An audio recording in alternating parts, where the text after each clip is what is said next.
Hi everyone, this is Quick Resume episode 48. Thanks for tuning in. Today we've got a few spicy things to speak about. The Halo show is out. First and foremost, there's been talks of Tango doing another game. And the Halo show's also set records on Premiere Plus, would you believe it? There's been more acquisitions. All stuff that's going to be discussed today on the Quick Resume podcast. If you haven't been here before, my name's Deck. That's Tim over there. Hello, everyone. Hi, and we've been doing this for 48 episodes now, so that's pretty cool. We're coming up to 50. It's like 6 more episodes and we'll be on a year's worth, which is weird because I don't feel like we started like so early. That would mean we started like around May last year, and I really don't feel like we did, but...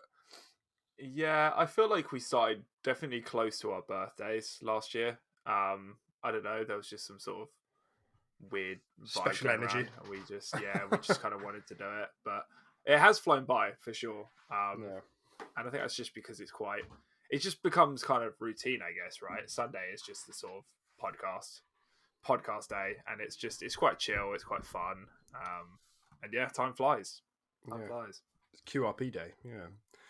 Awesome. Well, I mean, there is a number of things. I'm looking forward to doing this because there's a lot of fun things to speak about, I think. But I mean, first and foremost, let's sort of do a check-in. How are you? How have you been? What have you been playing? Etc. Etc. I've been good.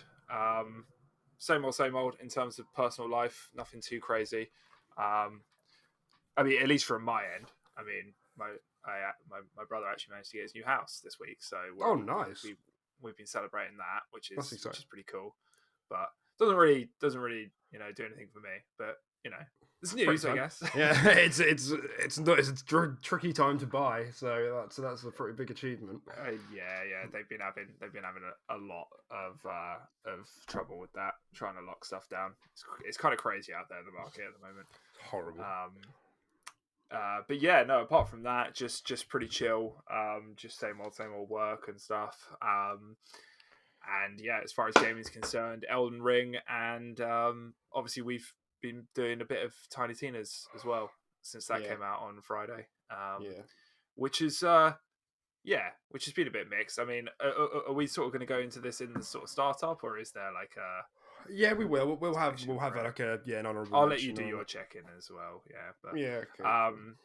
But yeah, I think it's been kind of a little bit mixed. I think the overall experience for Tina's, I think the overall package is really good for anyone who wants to buy it. Like, I do think it's a really good game in there, and I think there's a lot of content, a lot of stuff to do, and it's funny, like it's great, like the writing in it's fantastic and the setting and stuff like that. But I think the technical difficulties have been bumming us out a little bit. I think more so than the actual gameplay experience when we're actually playing it ourselves. But yeah, no, that's kind of it for me this week, to be honest. Nothing. Didn't you play a bit of Apex this week, or did I make that up? Oh yeah, I did play Apex. Yeah, I feel like we've gotten to the point where I should just stop mentioning Apex. It's a given. Yeah, exactly. That's the game I'm always kind of playing when I feel like an FPS. It's been kind of good to get back into that, to be honest, because it has been a while. I'm about to drop a hot sum of money on it as well, which I'm kind of not looking forward to. But I feel like you don't have to, man. I feel like I have to. It's my I'm not looking character. Forward to it. Like it's an impending disaster. I literally have like a poster of him right above me. He's like my favorite character, and he's that was from me as well. Yeah, it was from you. Yeah, I have to honor you.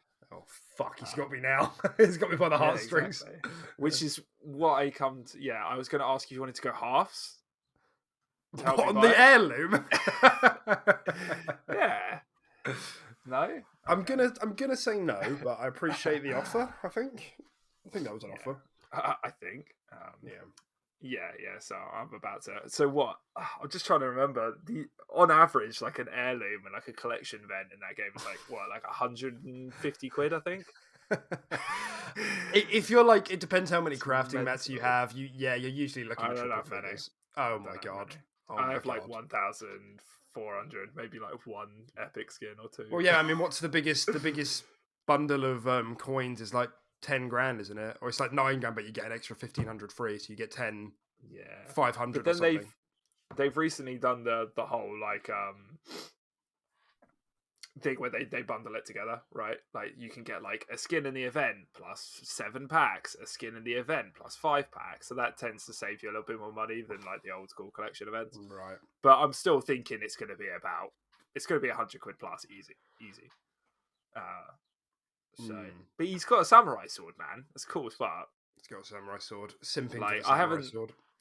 I think I'm not just going to blow my load on it instantly. I think I will watch a couple videos and I'll be like, if the animations are cool, then great.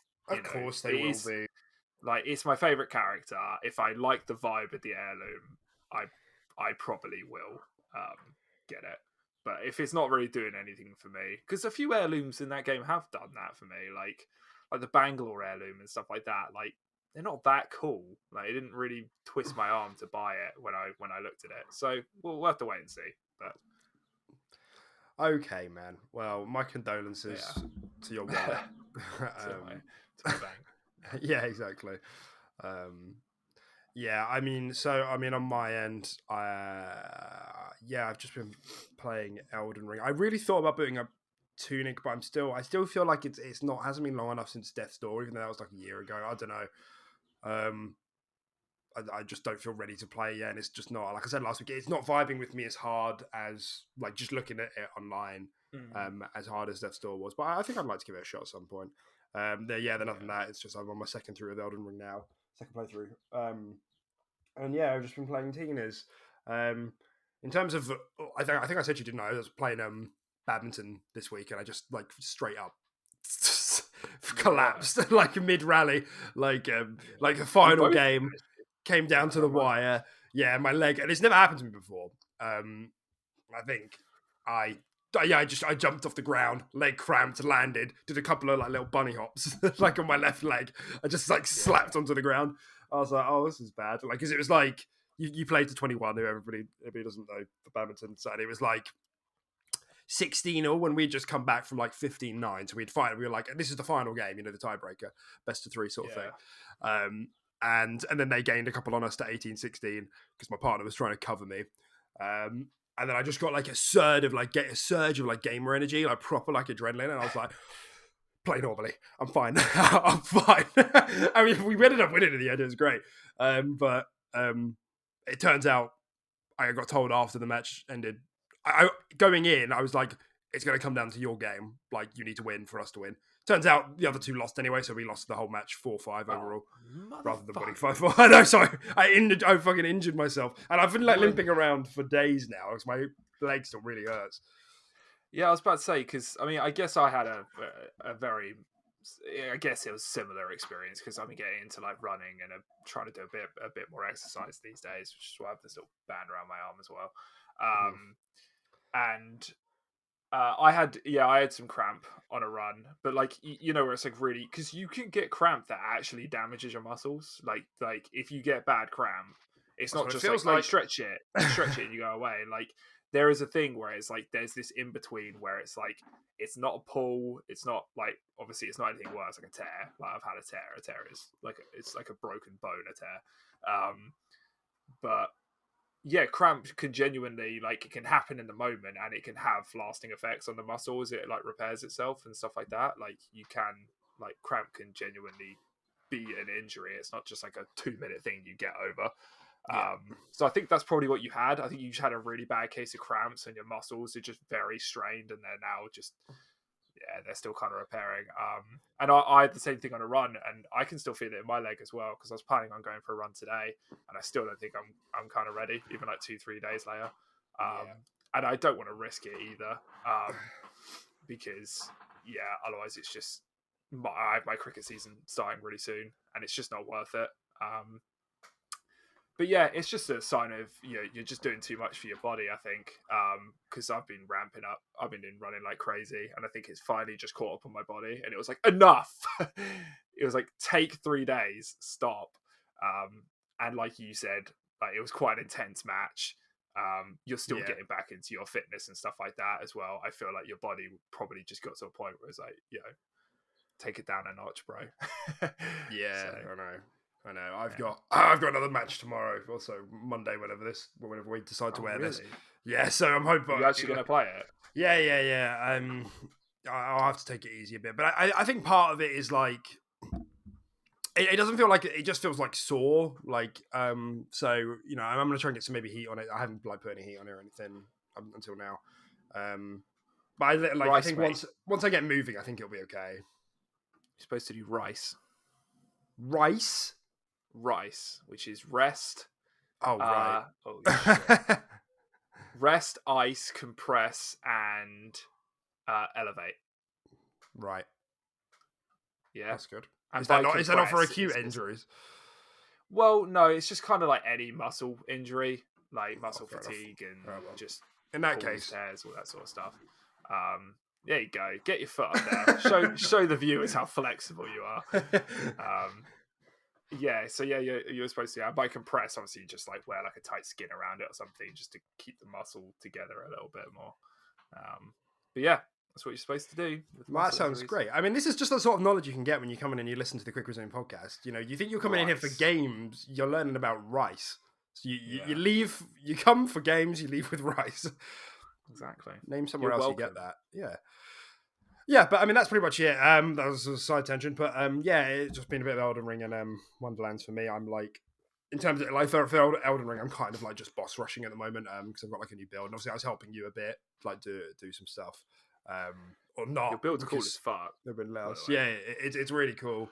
I feel like thinking about it like ever since the end of my last playthrough, I was like, I want to do like blood, like and then like dragon damage. Is it like is a lot of the stuff you do? Is it like self-harm magic? Does it hurt you in any way, or do you literally? Is it just you just cover everything in blood?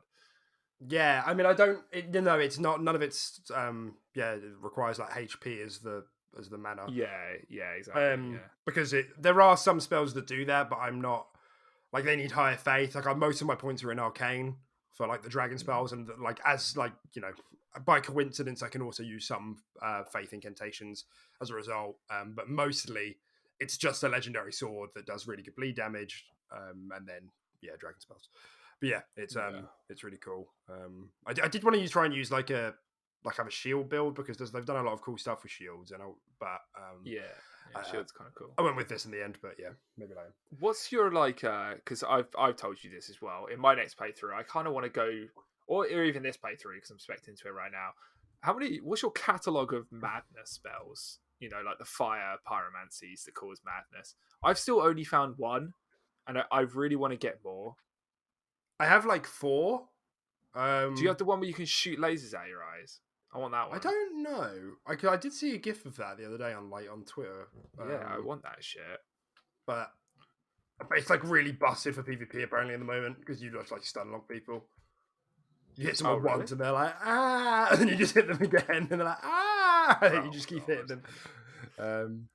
Yeah, I love it. But yeah, I have like 3 or 4. But yeah, I know what you mean. I quite like that.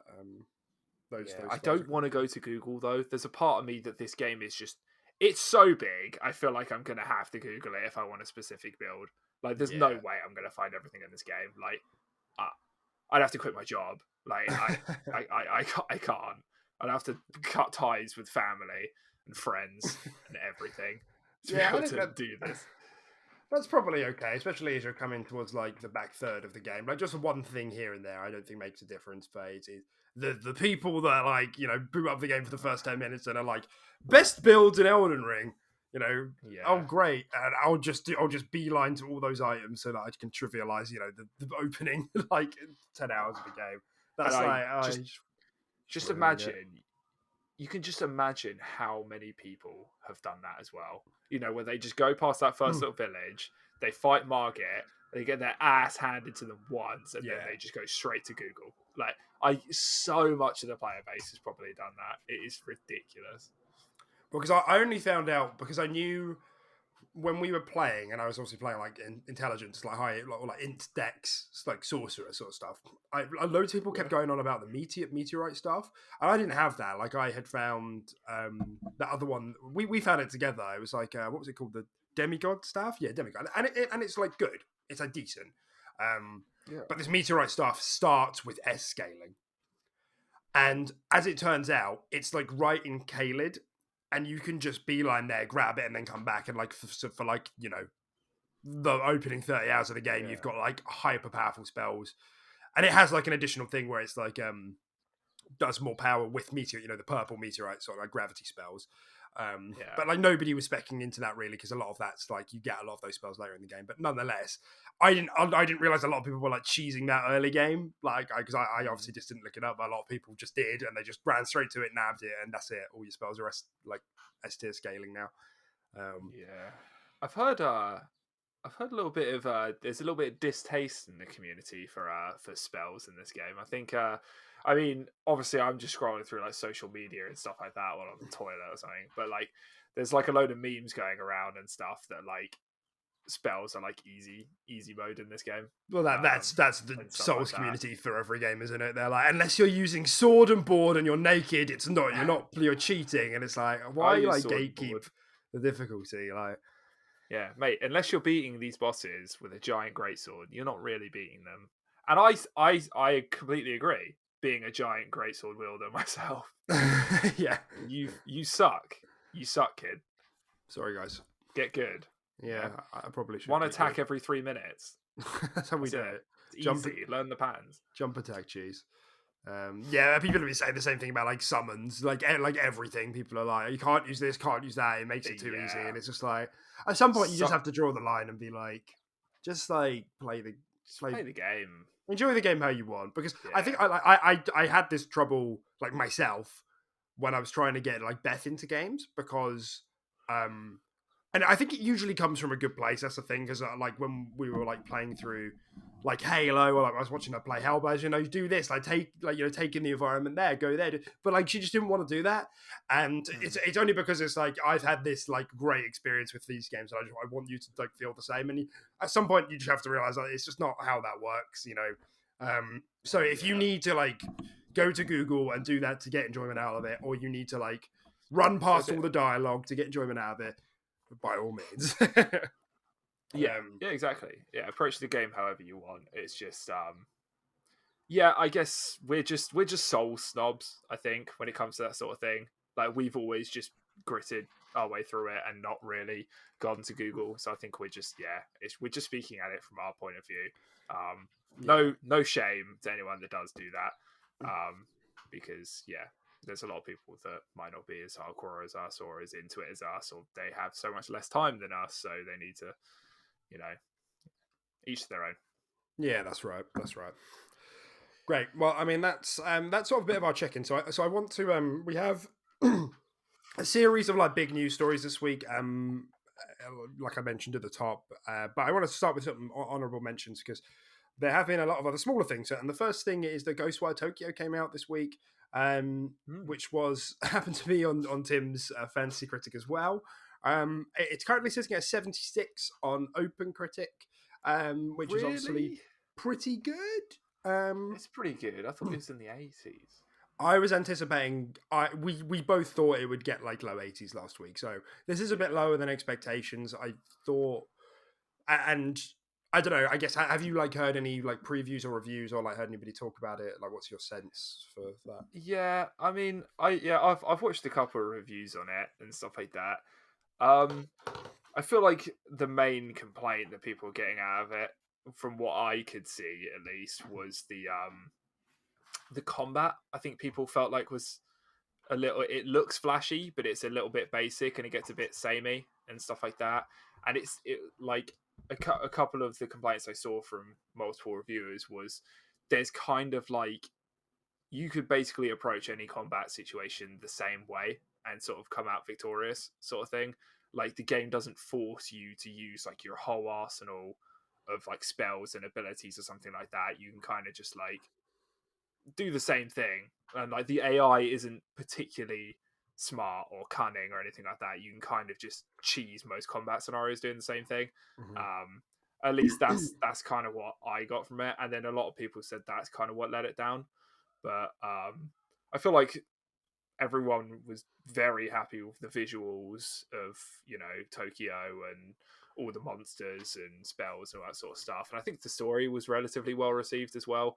I think it was, I think it was just the combat that kind of let it down. Was the sort of vibe I was getting a little bit. Oh, okay, But, I think I got the sense that combat was generally quite fun. The world was really good, but there was like quite a lot of like mixed like questing, because apparently it's quite Ubisofty, like and nobody expected that from what we saw. But when you actually get into the game, it's like, here's a big map, here's loads of icons. And as interesting as the world is, a lot of the side quests are like kind of basic, a little bit fetchy. That was the sense I got from what I'd listened to. And one thing actually, and you hear all of that and you're like, okay, well, varies from person to person. Maybe I will like it when we get to play it next year. One thing that I read that somebody said was there's no field of view slider, and I was like, 5 out of 10.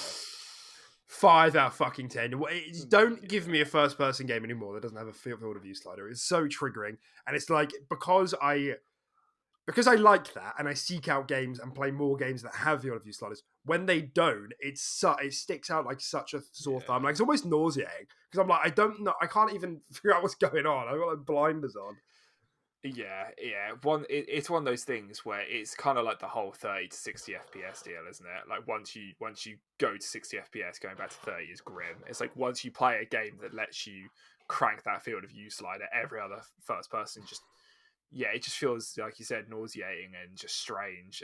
I completely agree. I didn't know it didn't have a field of view slider, and that is actually quite a negative for me.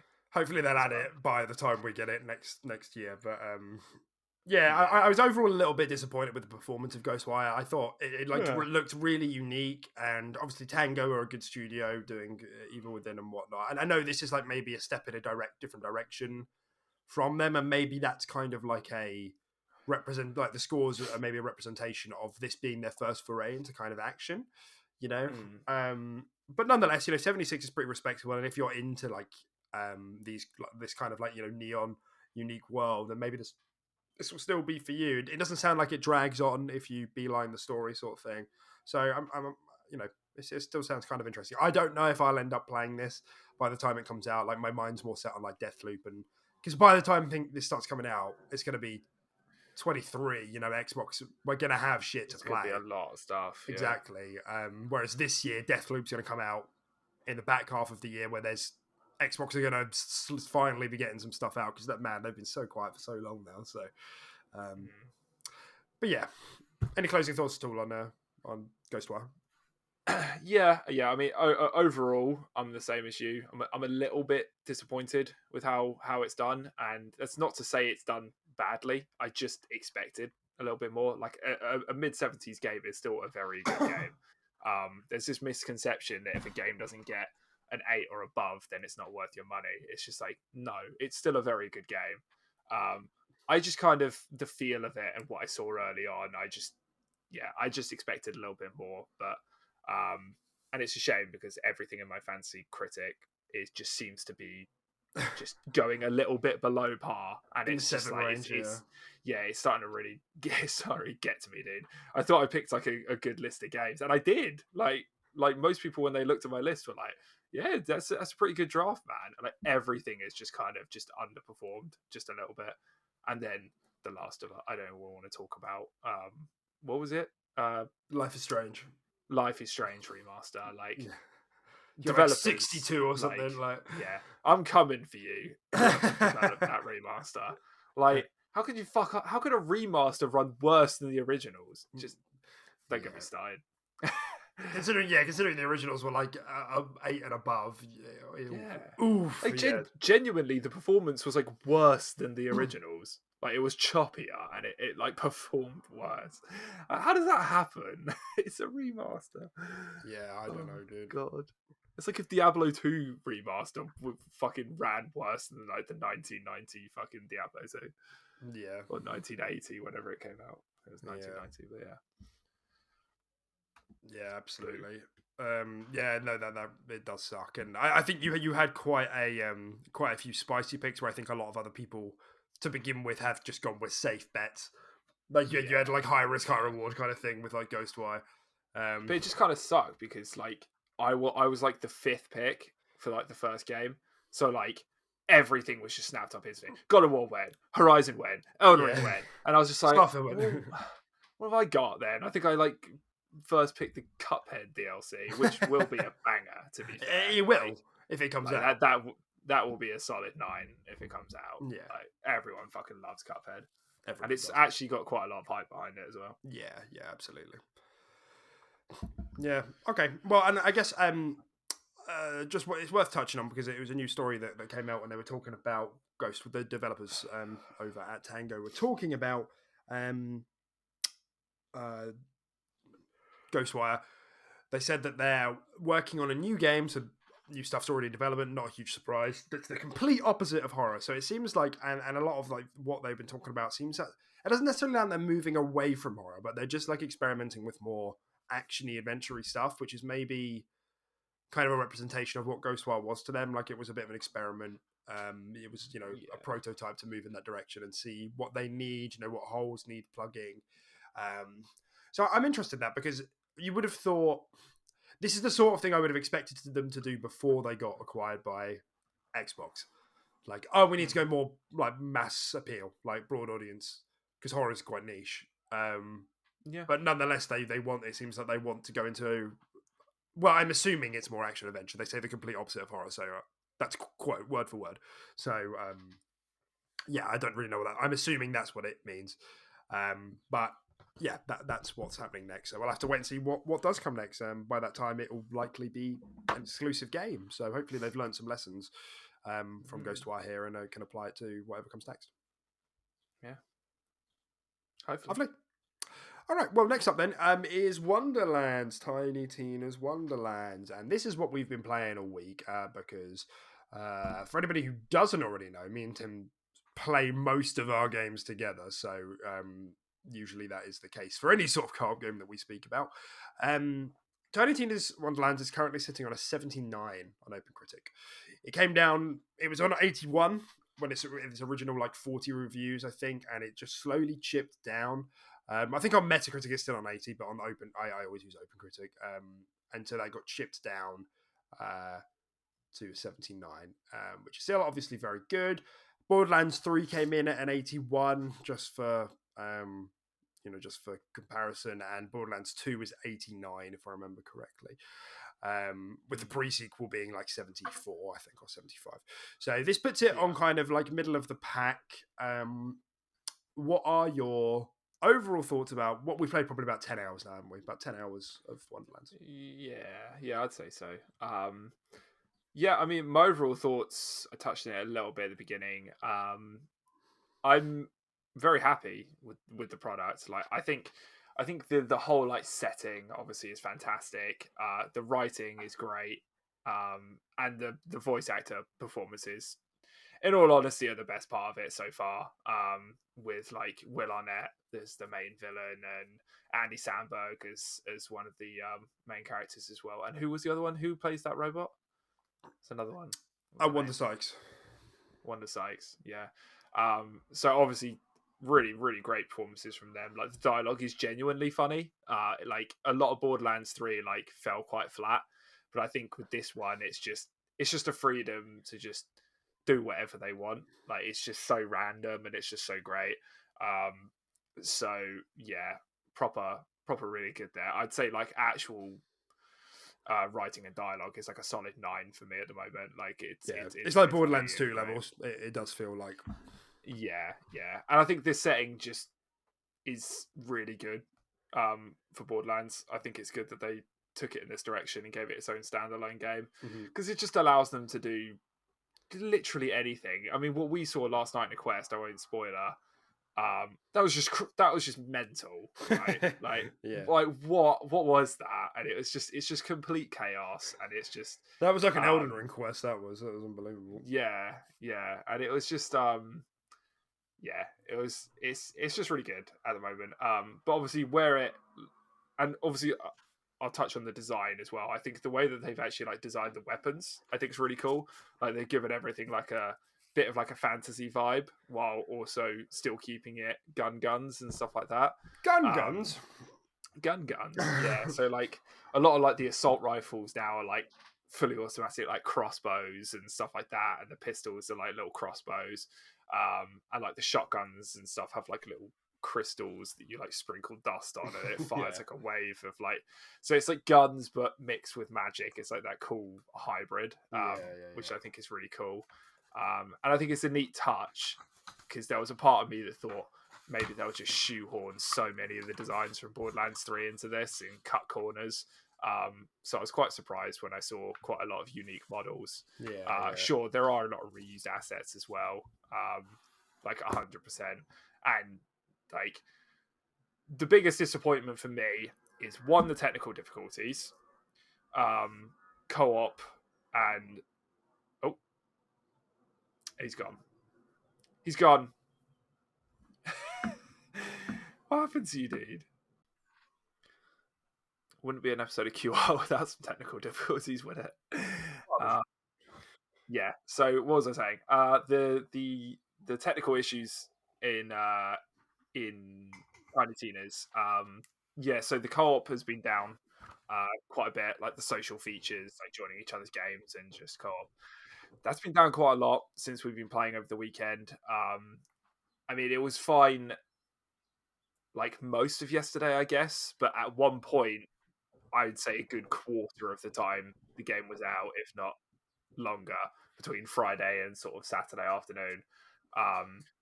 The co-op was just down, which is truly pretty shocking, if I'm honest. No, it's ridiculous. Absolutely ridiculous. You spend like 65, 70 quid on this game. It is a co-op game. Like, no one out there is playing Borderlands for an entirely solo experience. Let's be honest. Pretty much, I'd say it's a random number, but I'd say the majority of people are playing this for co-op. But it's down 25, 30% of the time, and it's just not functioning. That sucks, and we had to boot up other games and play them while they fix their servers and stuff like that, and it's just like, we gave you money, guys, you kind of just want to play your game. Shout out to speedrunners, by the way. yeah, speedrunners got us through all of the downtime from Tiny Tina's, and speedrunners is a banger. It's a banger of a game, man. Turns out it is, yeah. It's definitely one of those games where I feel like these little indie games really just bring out a different side in you, Deck. I don't know what it is, but oh my god, it's just so intense and just. Mate, I admire it. You're in it to win it, but you got a bit of a fucking screw loose when you play games like that. I was a bit unhinged. I did feel a bit unhinged. Super unhinged. When you lose, you're raging. When you win, you're just still shouting at us and calling us names and laughing, and it's just hilarious. But yeah, it's seriously intense, and I think my heart rate was a solid 180 continuously for like 3 straight hours playing speedrunners. Seriously intense game. It really was. So yeah, shout out to them. I mean, I think speedrunners have been out for a long time. Like, it's not a new game, but it is. I have seen people play it. Yeah, it's not on Games Pass anymore, which is a shame. I think it was at some point, but we all have it because we downloaded it for Games with Gold, and this is like the first game I've ever like done that with properly. That I like installed at one point, and like I might play that one day, and then have come back to play it. So yeah, yay. Anyway, sorry. I think that's because we kind of knew about speedrunners as well. So when it was on Games for Gold, we were like, "Oh, we've seen this before. This might be fun for like a scenario like this, or like one of those nights where you're just drinking and playing like an Among Us night or something." Like, it is that sort of perfect game. So yeah, I'm glad we picked it up, and it is good fun. But yeah. So technical issues. Tiny Tina's kind of sucked. It was pretty disappointing. Definitely bumped it down a few points in my head just off that experience alone. And then the UI still fucking sucks. They basically copied and pasted the UI from Borderlands 3. Every single issue that Borderlands 3 had, this game still has. And that fucking sucks, and it's really lazy. I think they gave it a nice coat of paint. They put some little wood finishes on the UI or whatever. Yeah. Great. Can you actually fix your UI? Because Borderlands 3 was just shocking in that regard. Yeah, and So this is the buggy. same.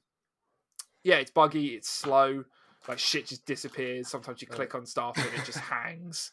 And it's just bad. And there's one thing I've noticed as well, like at the end of a quest, does it show you what type of weapon as like the quest reward that it gives you? Because I swear it just comes up and just says new item blue, and then I have to find it. It does, but they're using like different symbols this time, so Okay, it's like all right, it doesn't click when you see it, and it doesn't stay yeah, up for long. Like, and then you go into your inventory, and it doesn't like go to the top. And there's not like a new yeah, compartment. You scroll, and sometimes you can like because it's like a list of 2 columns. If you, it's like tossing a fucking coin if you find it, because if you go down the wrong one and onto the new yeah. thing, it gets rid of the new symbol, so you The new don't symbol. actually ever know because you go off the screen. It's so fucking stupid. It's such so many silly things like Yeah, that where it's like it just makes life hard, yeah. just for no reason.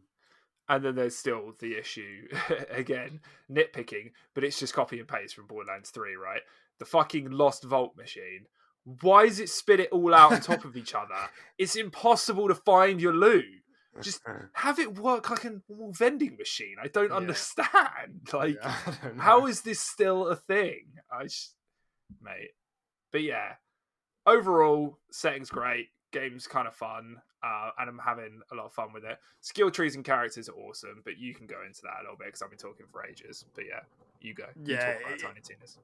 okay, yeah. It's just a shame that there is because you play it, you boot up, yeah, you're like, this is fucking wicked, and then a small thing happens here and a small thing happens there, and eventually there's just like a lot of small things that start to like It drag the adds up. experience down. Yeah, and you're like, oh fuck's sake.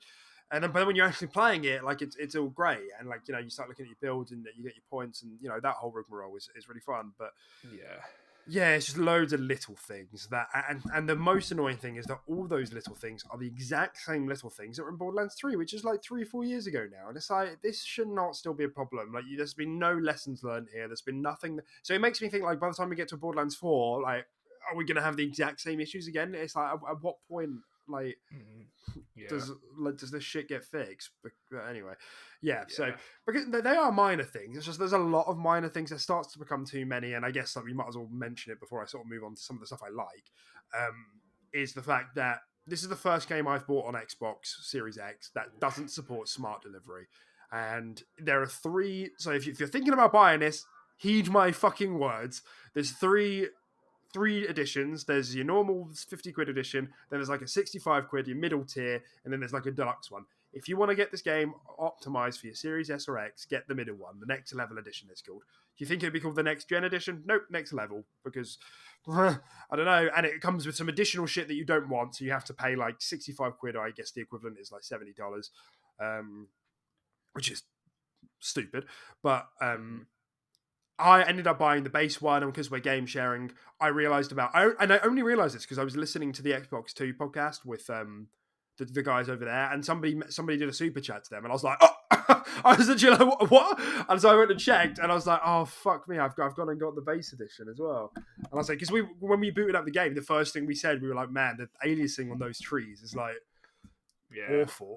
Like it looks like I said they look like Christmas tinsel in the yeah, background. you did. It's fucking awful. Yeah, and I was like this, and I thought like the directionally like, and it's colorful, but I was like this is technically like it's not that good. Like the loading is not that quick. There's a lot of pop in, a lot of the edges look rough, and I was like, I swear Borderlands 3 looked better than this. So it turns out this is probably why. Yeah. And so yeah, and because I had played it and hadn't realized, like I couldn't get an automatic refund, so I had to like go and get on the phone to someone today, and thankfully I managed to get it sorted, and that seems to be sorted now. But like, just use smart delivery, you greedy fucks. Like honestly, like charging me extra to play like on the console I've already bought. Like it's so stupid. You're gonna get the money off me anyway. If you think you want more money, then just like make your season pass good, and I'll buy that. Like if you don't, it's just stupid. Yeah. So anyway, that really sucked. That really, yeah, really sucked. it's just another one of those little things. Well, this ended up being quite a big thing, but like another one of those things. Like, why is like every move being made to like take away my like enjoyment of the game. Like everything apart from playing the game itself. Yeah, and it's just it's just so confusing. Like there are just ways to do it.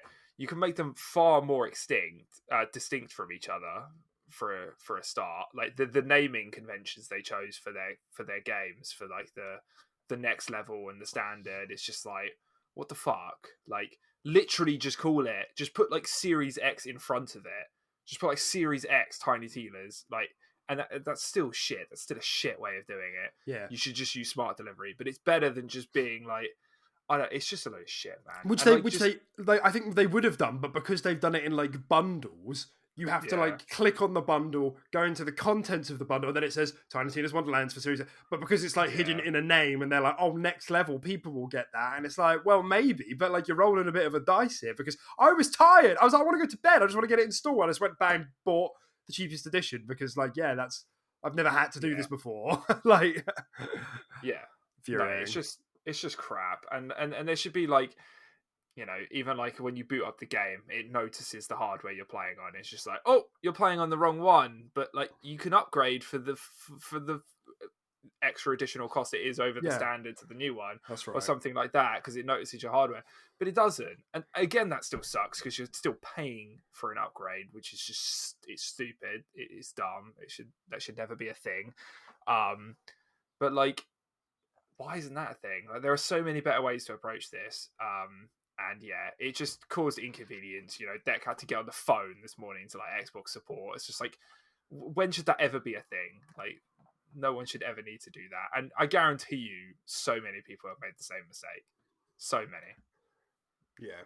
And I will say, you know, shout out to Xbox support because they were really helpful over the phone. You know, it only took like 15 minutes. It really wasn't that bad. You know, I didn't have to like dig up like, you know, the 25 character code that I was sent like 10 years ago like, or anything like that. They're just like, give me your email, buy the new game now so I can see it pop up and then I'll refund you the old one. Because I just said to her, I just want an exchange. Because if I had said I want a refund, I think they'd have been like, no, because like you've spent too much time on it.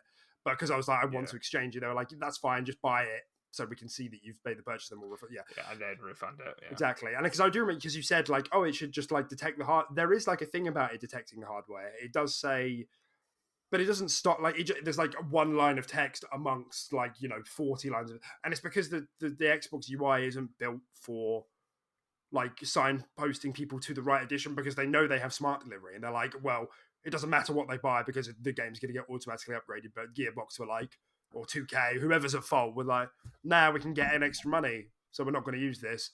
And so it's like, you know, it's like the worst of both worlds because I don't know if I know this is the problem that PlayStation users have been having for a while, but I don't know if PlayStation have patched anything in where it'll, you know, it might pop up and say, warning, you're downloading the PS4 version. I mean, I don't know. I don't think that's the case, but that's the problem, I guess, in that everyone was expecting us to be past cross-gen games by this point, but semiconductor shortage, etc., and the whole smart delivery or not thing has made things a right pain in the ass. But yeah, really annoying, really infuriating, really shouldn't have happened. But thankfully, all sorted on my end now. But if anybody else has had the same problem, yeah, just try and get on the phone with Xbox support. They're really helpful. They'll get it done for you if you just want to upgrade. Yeah. Whew. Okay. I like this game quite a lot.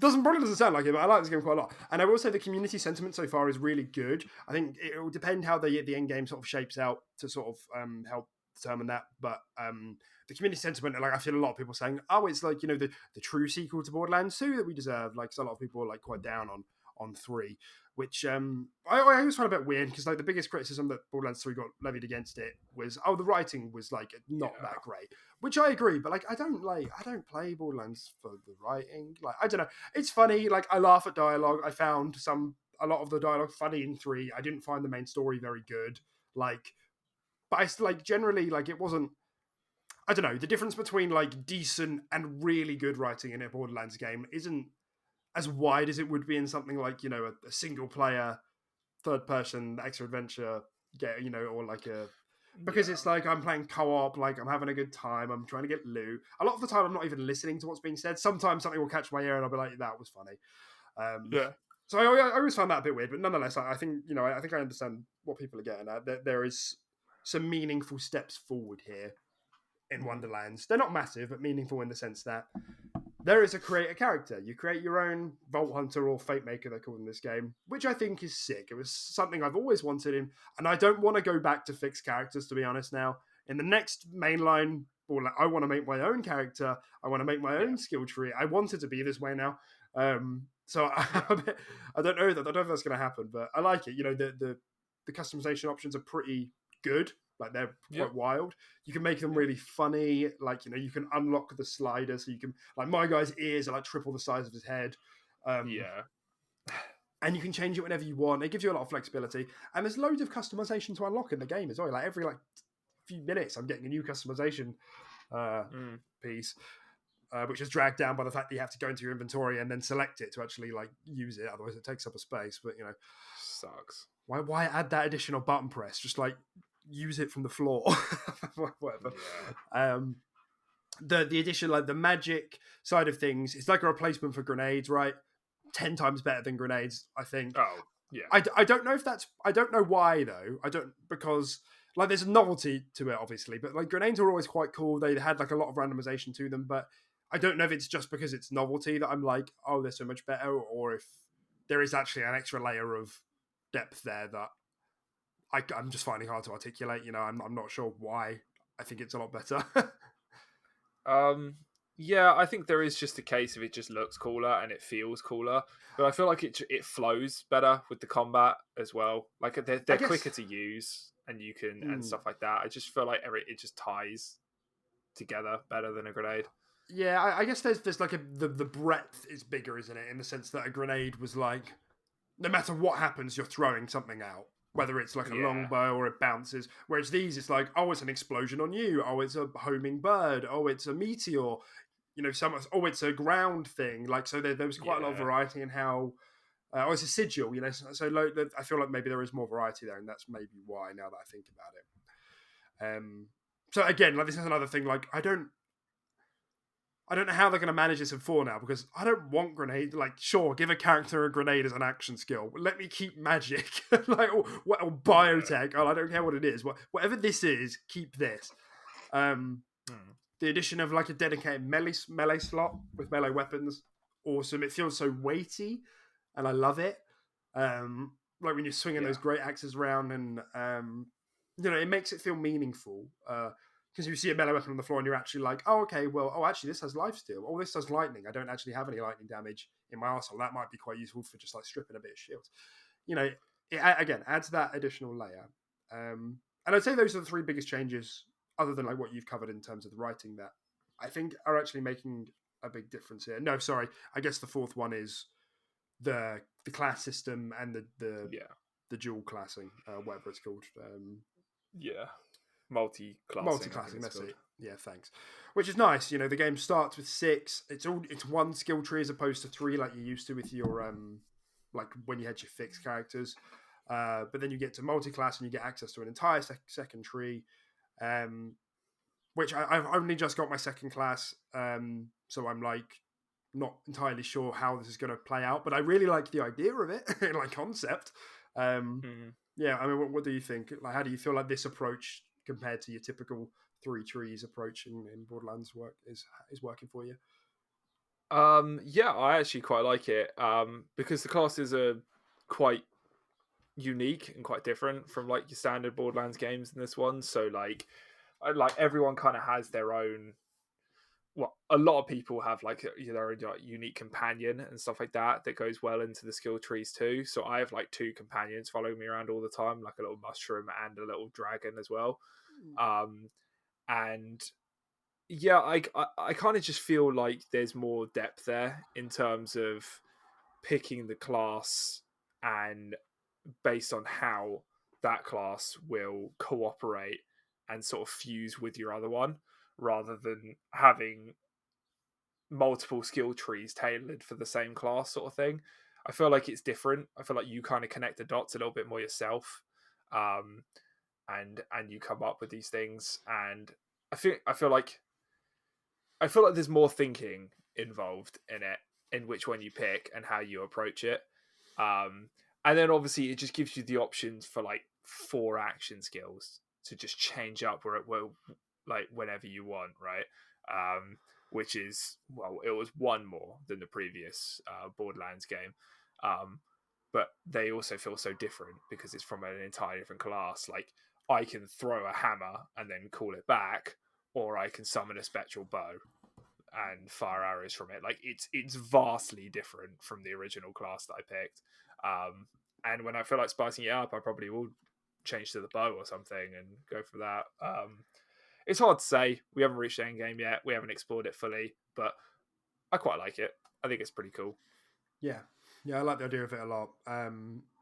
So yeah, I mean, and that's the thing. Like, I've said a lot of bad things, but I actually I'm really having a good time, and maybe it's because my expectations weren't high. And that's a lot of the good things that they did with the engine overhaul from 2 to 3 have really carried through as well. Like, I've always said, like, Borderlands 3 felt it like on the sticks, felt amazing. Like, I don't know what they did, but like they nailed it. And Wonderlands feels the same. On the sticks, it feels really good. With the only exception being snipers are a bit wonky. Ugh, Yeah, with them, suck. yeah, with the zoom, I haven't had too much problem with them, to be honest. But I know a lot of other people have brought that up, so I can't refute it. Yeah. But that's carried through as well. I guess, yeah. So I'm really high on this at the moment. I think it's really good. There's a lot of little things that are currently dragging the experience down, but I'm happy to hear that they have a lot of support lined up, like its own season pass, so like 3 DLCs, I think, and like another class, a 7th class, which obviously opens up a lot more like combination options. So I do. I think there's a lot. They've got a lot of thinking to do going into Borderlands 4, because I don't think they can afford to just do Borderlands 3.5. I think there needs to be some significant changes that either lend from Wonderlands, or, if this was a step to the right, Borderlands 4 needs to be 5 steps to the right, because there are a lot of like perks and things that if you're a Borderlands fan, that you see it and you're like, oh, this is like that perk the Zero had. Oh, this is like that perk the Flak had. And it's not like its own thing in its originality. And a lot of them are like they feel like reasonably unique, but you can tell. I don't know if the scope of the game design allows for anything wider than that, and that's why I'm saying I think maybe they have to like overhaul a number of things of like how they're going to make some of this stuff different. Do you know what I'm saying? Like, Yeah. there's class overlap, I guess, is the short way of saying it with other games. Yeah. 100%. Yeah, they definitely need to take it in a vastly different direction. Like, they can keep everything that keeps Borderlands what it is, the infinite gun generator, all that stays the same. That's Borderlands. That's a staple. But yeah, just in terms of like just like characters and skill trees and stuff like that, I really think they need to take it in a unique step. Because you could even argue that you saw some similarities in skills in Borderlands 3 compared to 2 and stuff like that. There's only so far this can just drag on. Like, at this point, it's too little butter over too much toast, or whatever the expression is. It's there's dry patches here and there. They need to take it in a bit of a different direction. And they got a lot of time to do it. They took a long time between Borderlands 2 and 3.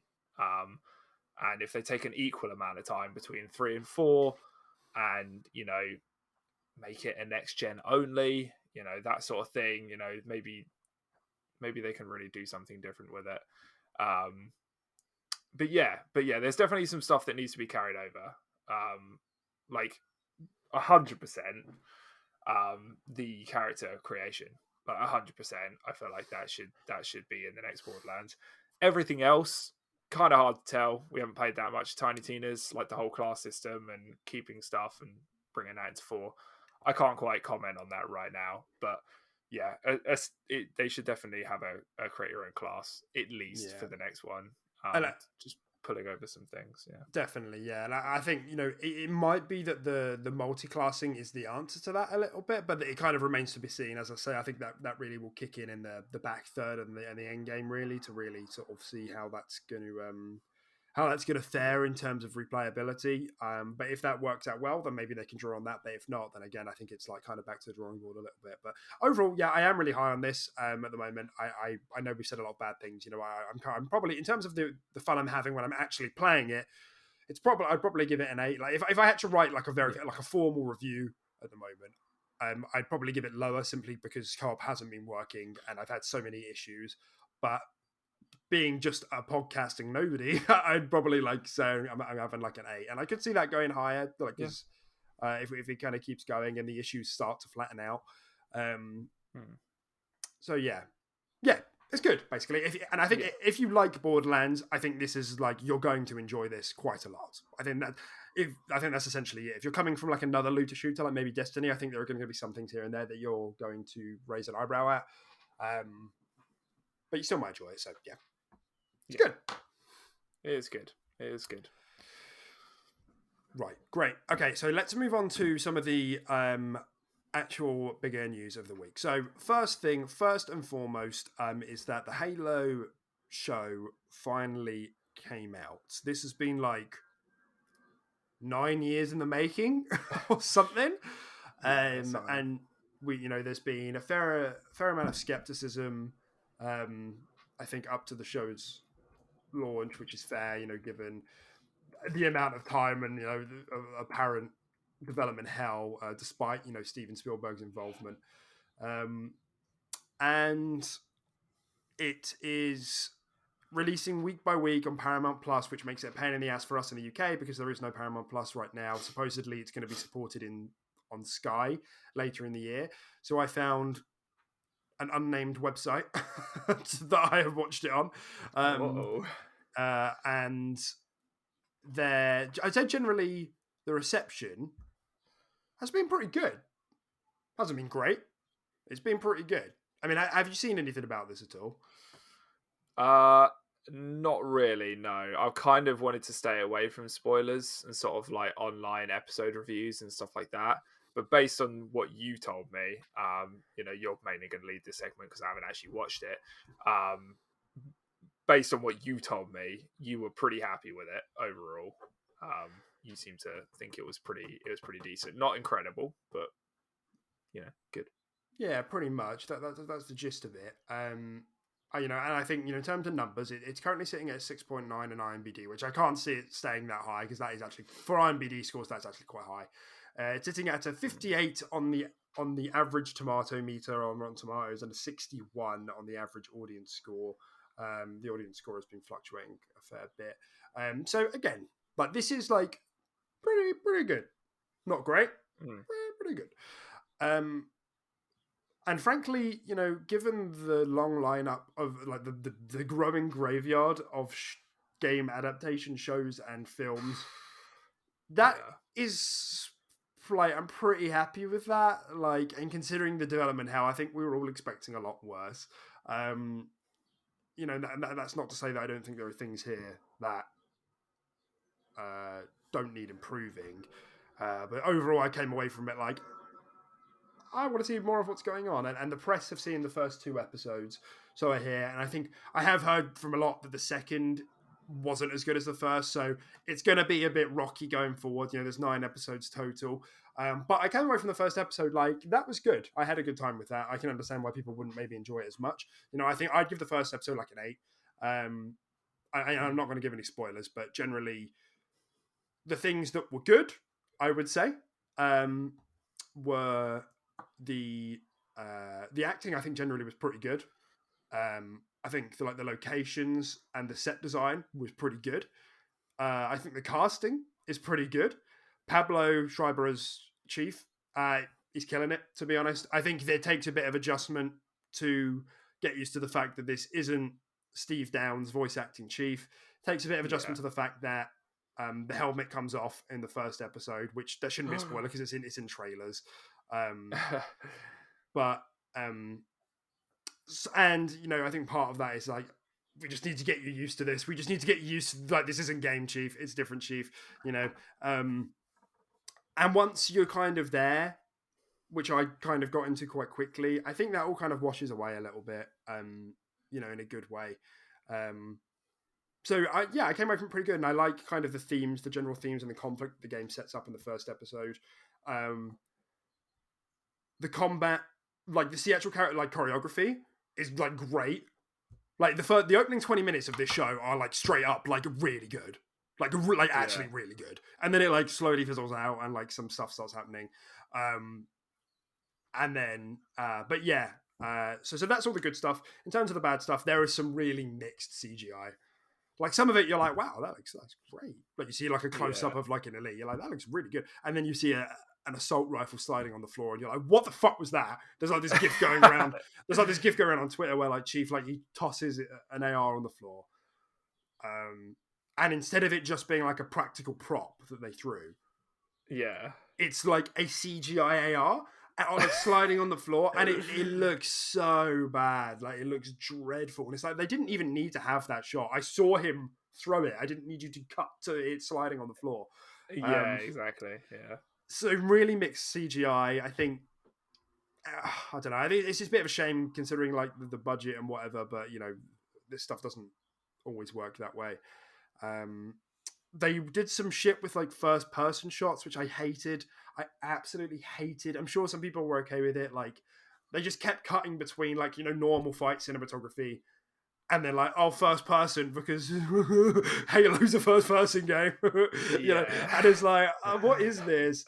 And I don't know, like they use some like sound clips from the games as well, like which are like iconic, I guess, but I don't know. Some of it was just, I don't know if it actually made me think, whoa, the audio design is so unique, or if it just made me think that's just just like an MP3 like clip taken out of Halo 3. Like, you know, the old like the shield effect was like whoop, or like the active camo effect, you hear that and it's like, yeah, I don't know, whatever. Like it's not a big deal. But those were just my thoughts on it. Yeah. So yeah, just generally coming away feeling positive. I think generally, I think the characters are quite like surprisingly interesting. Like I said, I think the acting is generally well good. Some bits which were like not written well. I don't think like you can. Like that's what I'm saying. You come away from the episode, and you're like I can point to like at least 2 scenes where I was like, I don't know, dude. Like that wasn't that good. But like you know that. Overall, like for an hour-long show, like most of it was good. So that's kind of my takeaway point. And I think what's really interesting about this is I've watched a couple of like, you know, like review roundups or like discussions for episode 1, and everyone is all over the place. Like nobody is agreeing. It's so funny because there were some bits. One of the things I just mentioned, like the scenes I'm thinking of when I'm saying like, I don't know about that. I listened to other people talking about it, and they're like, "Yeah, that fight scene at the beginning, yeah, I hated it." But that scene, oh, that was so good. It like really got me. And I'm like, "What are you talking?" And like nobody, like the panels, and there were like 4 or 5 people speaking about it. Nobody is agreeing on like what parts of the episode that they liked. But most people were agreeing that there were parts of the episode that they liked, and that there were other parts that they didn't like. And that's, I guess, a positive. But it's just so funny. I think, you know, the fact that because it's the show with heritage, people have such different like takes on what parts they liked and didn't like. I guess I'm just trying my best to view it as like blank slate show. And I guess it begs the question of like, would I be watching this if it wasn't a Halo show? Yeah. And I probably wouldn't, to be honest with you. Based on like the reviews and everything, I would look at this and be like, it's Green Man in suit. Like it's Green Man Army Man, like Space Man, John Halo. So I am, but that's okay. Like I think what makes it interesting is the fact that a lot of people do have this attachment to this character in this universe, and we know that there's a lot here to dig up. So you have my curiosity, I guess, is where I'll leave that. I hope it does, even if the next episode isn't as good. I hope the show keeps that same energy for the majority of the episodes, because I think this could be like, if this balances out to most people thinking like that was a 7 out of 10 by the end of it, that's a pretty good success, because by my my understanding is that people like felt that way about like the first Witcher series as well. Like in that range, like 7.5, maybe an 8. So if Halo can manage that, I think that's a pretty good success, to be honest. So I think it's a great success, to be honest. Because like you said, video game adaptations to the screen, are quite difficult to do, because you got to please a gaming community in terms of creating a TV show and movies, and they're very different things. So most of the time they end up shoehorning in really shitty fan service just to try and keep them happy, and that just doesn't work. So it is really tough to do. And then let's be honest, the Halo community is just ridiculous. It's so Insufferable. toxic. Yeah, it's some of the worst. Like, I love Halo, but and there's, don't get me wrong, the community's great in so many ways as well. But it's got to be one of the worst ones out there. They're so they're so particular with everything. So Just if a petty show like as this well. evens out at like a 6 or a 7, I think it's done a fantastic job, and I think they'll pat themselves on the back as well. Yeah. So yeah. I agree. I mean, we already know it's been renewed for season 2, but I guess actually what you're saying is like something I did want to touch on, because they said, like, last week they had an interview with, I think it was Variety. Was it with Variety? Yeah, it was with Variety. And like the show writers were like, oh yeah, like in terms of writing the show, we didn't really draw on the games. We just kind of wanted to do our own thing. And like the fucking, like, everybody like lost their minds. Everybody was like, they haven't even played the games. They don't even know who Arbiter is. Like, they'll never write a good show. And it's like, it's not what we said, is it? They said they didn't draw on the games, and it's like there's plenty of like canon and lore, like, and it does, and it's like, because like we just said, like, there's not a good history of like translating games to film. So like, I think you'd probably say, like, even if I was to ignore this whole debacle, like, if I would probably say, yeah, don't look at the games as like inspiration for making a show, because like we always say, the thing that makes games good at storytelling, or like the unique aspect, is that you can tell it through the environment, and you can have that like Ludo narrative that people call it, that like sort of the coalescence between like what you're playing and what you're seeing and what you're feeling and the story being told. And so when you're just like telling me it and it's not in my hands, it's like that, it doesn't have the same impact at all. So that's kind of the thing. And obviously, like, really, Chief was only really an avatar, like a blank avatar. It's only really since 343 took over that he's actually started being his own character, like, for better or worse, whatever. But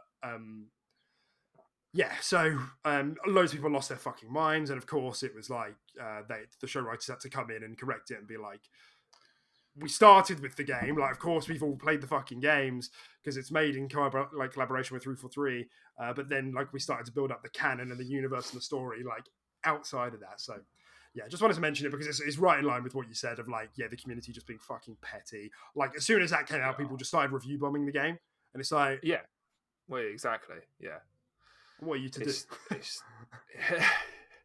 It's so shit. I mean, if I was making anything Halo related, I think I would just take a vow of silence until it released.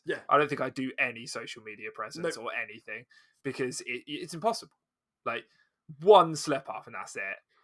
They're on you. They'll stab you to death. Your franchise is dead. You're fired.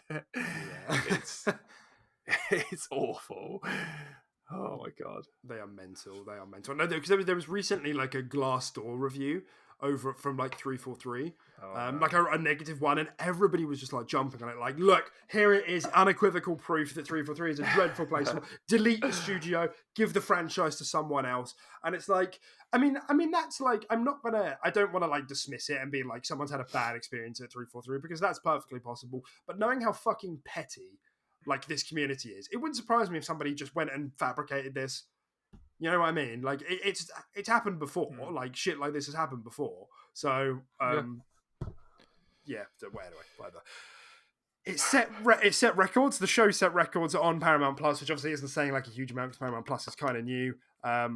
I can't remember, but there are things on there like Star Trek's on there, like Picard's Adventure, or whatever it's called, because it's a kids show. I think it's just called Picard. Yeah, right. So that's on there, and then I think 1886 or something. I haven't heard of it, but it came up in news when I was reading it. Apparently, those are reasonably popular shows. So this is kind of surprising, to be honest. I would still say it's surprising that Halo, of all shows, broke viewership records, and 24-hour viewership records as well. It broke. So good on you, John Chief. I would recommend watching it if you like Halo and you know what Halo is. I think you'll get something out of this.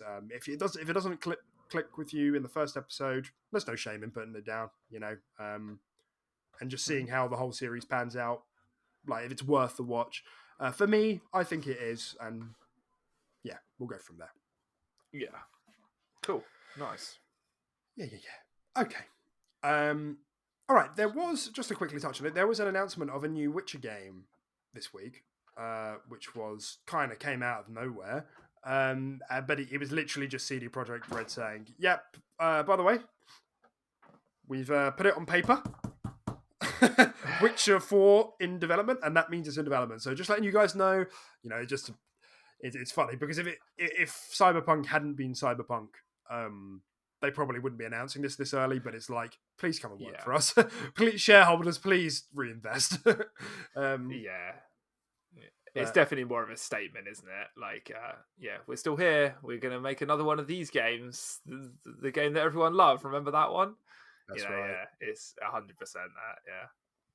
And I guess the two interesting things to take away from this is that number one, they're moving from their native, their in-house Red engine, so what they use to make Witcher 3 and Cyberpunk, to Unreal Engine 5, which is a bit weird because usually studios don't do that. But there has been a lot of studios making a swap to Unreal Engine 5, and I don't know if it's just because the tools for UE5 are really good, or it's like, well, for recruitment, right? People aren't going to be familiar. Like, we need a lot of people, and we need a lot of people fast, and a lot of people know what UE is. So that's the interesting bit number one. Interesting bit number two is that they put up a little picture of like one of the amulets that the witches wear, and like buried in the snow, and it looks kind of like a cat. I thought it was like a cat. And obviously there are like three schools. No, there's more than three, but there's like three main ones in the Witcher game, which is wolf, which is what Geralt is, bear, and then cat. There's a snake as well, isn't it?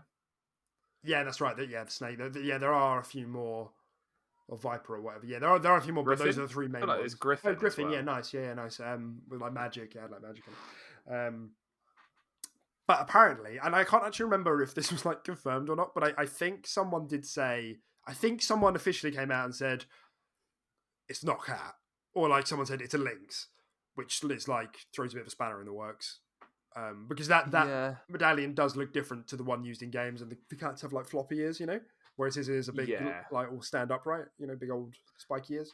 Yeah. Plus the wolf one that he wears kind of has like a mane as well. This doesn't seem to have a mane. It's just skinny head with ears, right? Yeah. So I don't know if this is going to be like an original story. It doesn't seem like it's going to be focused on Ciri, which a lot of people were kind of hoping for. But I if I had to guess, it's going to be like next saga kind of thing. Like, we're putting all of those old characters behind us. Maybe they'll hop in here and there for a like a cameo, but like next saga, So it's a shame because Ciri was left quite open, wasn't it? So it is a shame if that would be the case. I feel like there's definitely a saga there for Ciri, right? But I think so. I think that there's just probably a problem with balancing her, like, narratively. They probably were just like, she's kind of OP.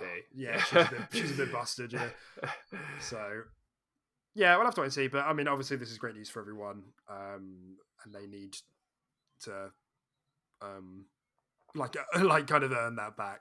But they're always going to have Witcher now as something to fall back on. It's going to be like their Pokemon or their Halo, or I mean, good luck creating a mainline character more iconic than Geralt, though. Yeah, I wish you luck. Yeah, exactly. Yeah. Fingers crossed for you. Okay, next up, PlayStation acquired Haven Studios this week. Happened at the beginning of the week, I believe. Haven Studios were already confirmed to be working with PlayStation. They were like one of these like hundreds of like splinter studios with like loads of vets in it, and they had like, I want to say like 40 or 50 devs at the time. And if I remember, there were some like rumors at the time that they were working on like it was either a popular IP or it was a Marvel IP. I know Marvel is pop, but I remember it being like a big name IP that we didn't know specifically what it was, but the rumor was that they're working on a big like name IP that's live service, and Jade Raymond is leading it, who is like, she's like the lead creator of like the original Assassin's Creed, and another franchise that I can't remember, like some of the Ubisoft games as well, some of the other Ubisoft games. Anyway, she's a lot of people speak of her very, very highly in the industry. But add this to the collection of of like studios that PlayStation are just mopping up. Presumably they were like, yeah, you guys are getting on pretty well, aren't you? What do you want, a tenner? Like, I can't, because they would have been dead cheap. They have no IP, they've got nothing behind them, and they're just like, would you like to just have a bit of security? And of course, they took them up on that. Yeah, for sure. And I mean, if they're potentially working on a popular / Marvel IP, they're obviously a pretty talented, trusted studio in PlayStation's eyes anyway. So, and again, it's PlayStation kind of just locking down this whole like Marvel thing bit by bit, aren't they? They freaking love their Marvel. Yeah, and absolutely. Sells like hotcakes for them, so why wouldn't they? Yeah, absolutely. And I guess because there has been, I mean, if you remember a while back, when the Bethesda acquisition was going on, and even a little bit into the Activision acquisition, there was like a whole conversation about organic growth. Do you remember that? And like a lot of people were like, PlayStation like foster and nurture their studios like plants, and they grow and sprout, and it's like, well, PlayStation is on its like 6th acquisition in the last 6 months, so like, what are we talking about now? Like, yeah, but then you could claim that they acquired them because they nurtured them. Come on, Deck. God damn Jesus, quit being so toxic. I am such a little fucking fanboy. He's just a pimp throwing money when PlayStation really, they build up the confidence of their studios, and they put bread on the table for their families. Of course. Like, without they're basically like the Jesus of the gaming industry. Yeah, they're like God. Like, yeah. As we all know, that is the case. But obviously, this is really good for the studio. So hopefully that allows them to make some good games. And honestly, I just want to hear something from Xbox now. I don't need an acquisition. I just want something, anything really, because they've been so quiet for so long, and I feel like Xbox has really like had a lot of like the spotlight on them towards the end of last year with like the game awards and all of the games they released, and then the acquisition, and I'm sure they're just working through that, and that's why. But there's been nothing since then, and since then PlayStation have had a number of games come out. They've had like 2 acquisitions. It feels like I'm sure. I think it has only been one this in actual 2022, but yeah, you see my point. But yeah, nonetheless. It makes sense why PlayStation would buy Haven Studios. It wouldn't surprise me if they buy a couple of the other smaller studios that they're currently working with. For stuff for games. So yeah. Yeah, no, it makes sense. Speaking of the ActiBliz acquisition, shareholders are going to be asked to vote in favour of the acquisition this week. So supposedly this is a big deal. I'm going to be honest, I didn't read into this probably as much as I should have. I was a bit busy and I would have liked to have been this week. But essentially, vote in favour, good. Vote against, bad. Unlikely, vote against. Likely, vote in favour. Yeah. TLDR. And the consequence,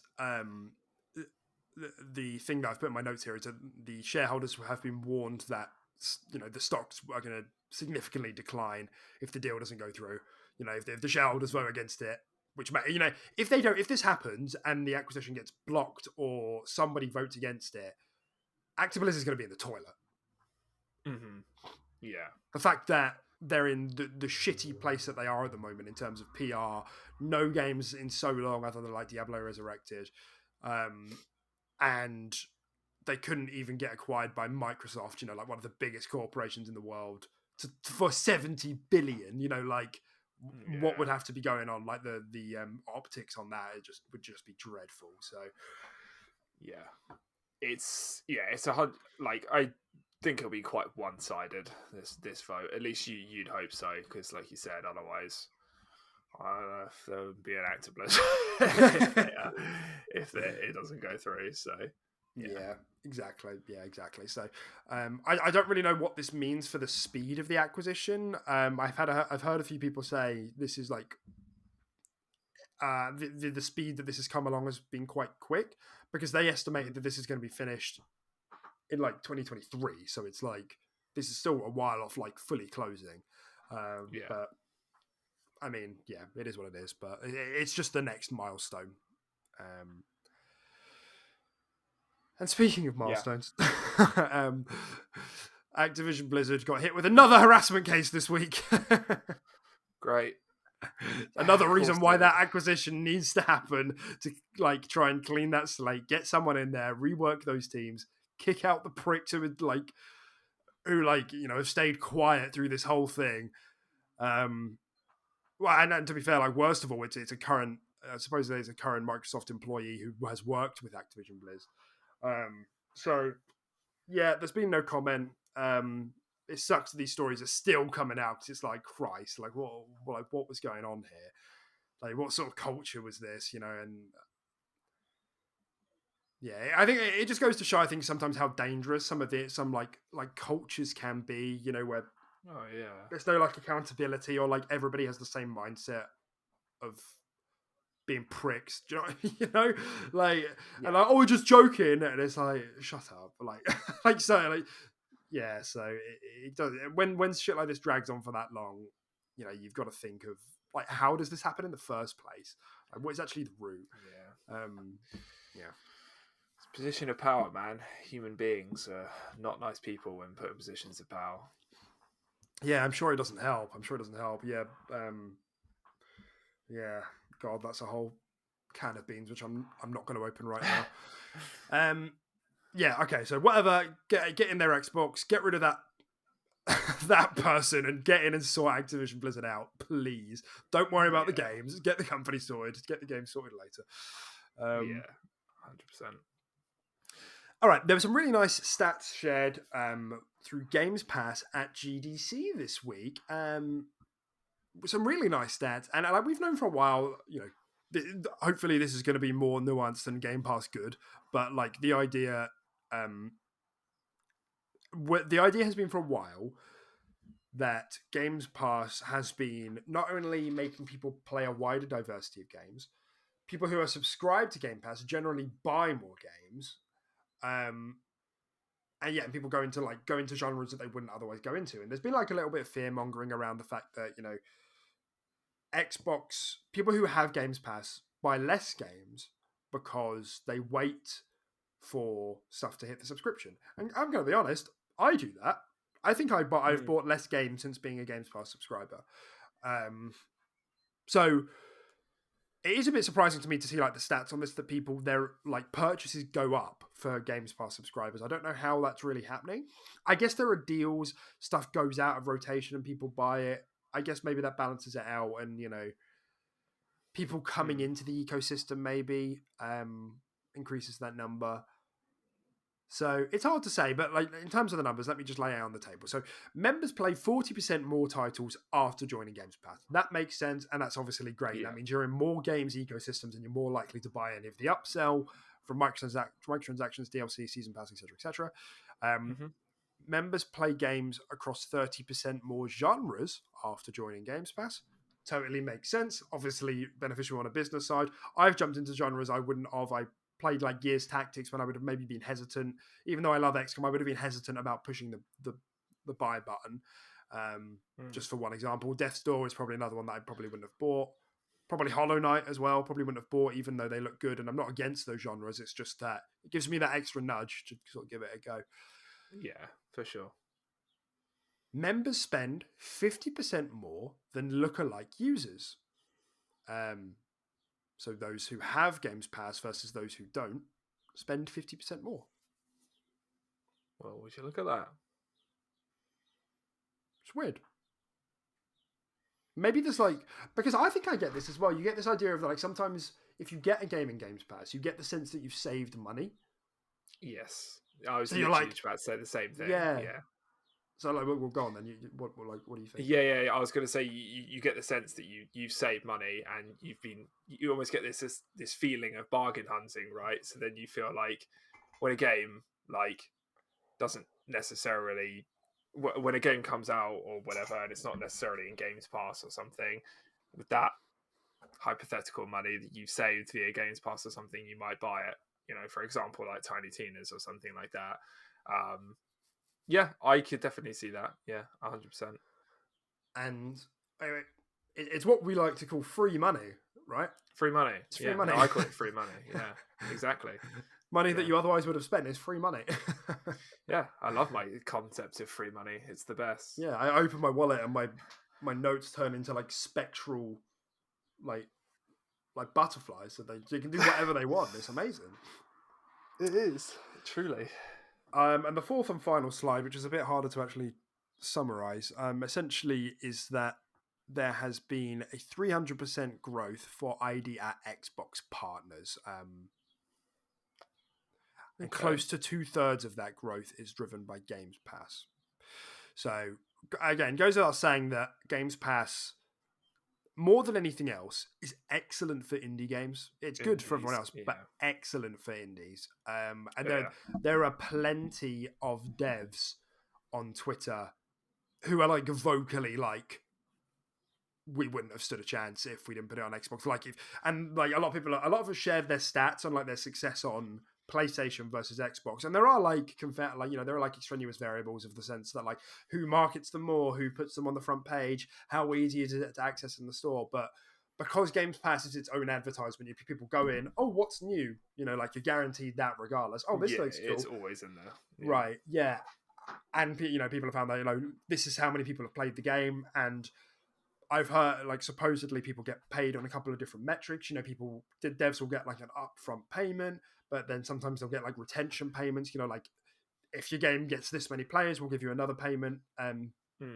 etc., etc., etc. So all of that results in like a really nice environment for indie devs to thrive.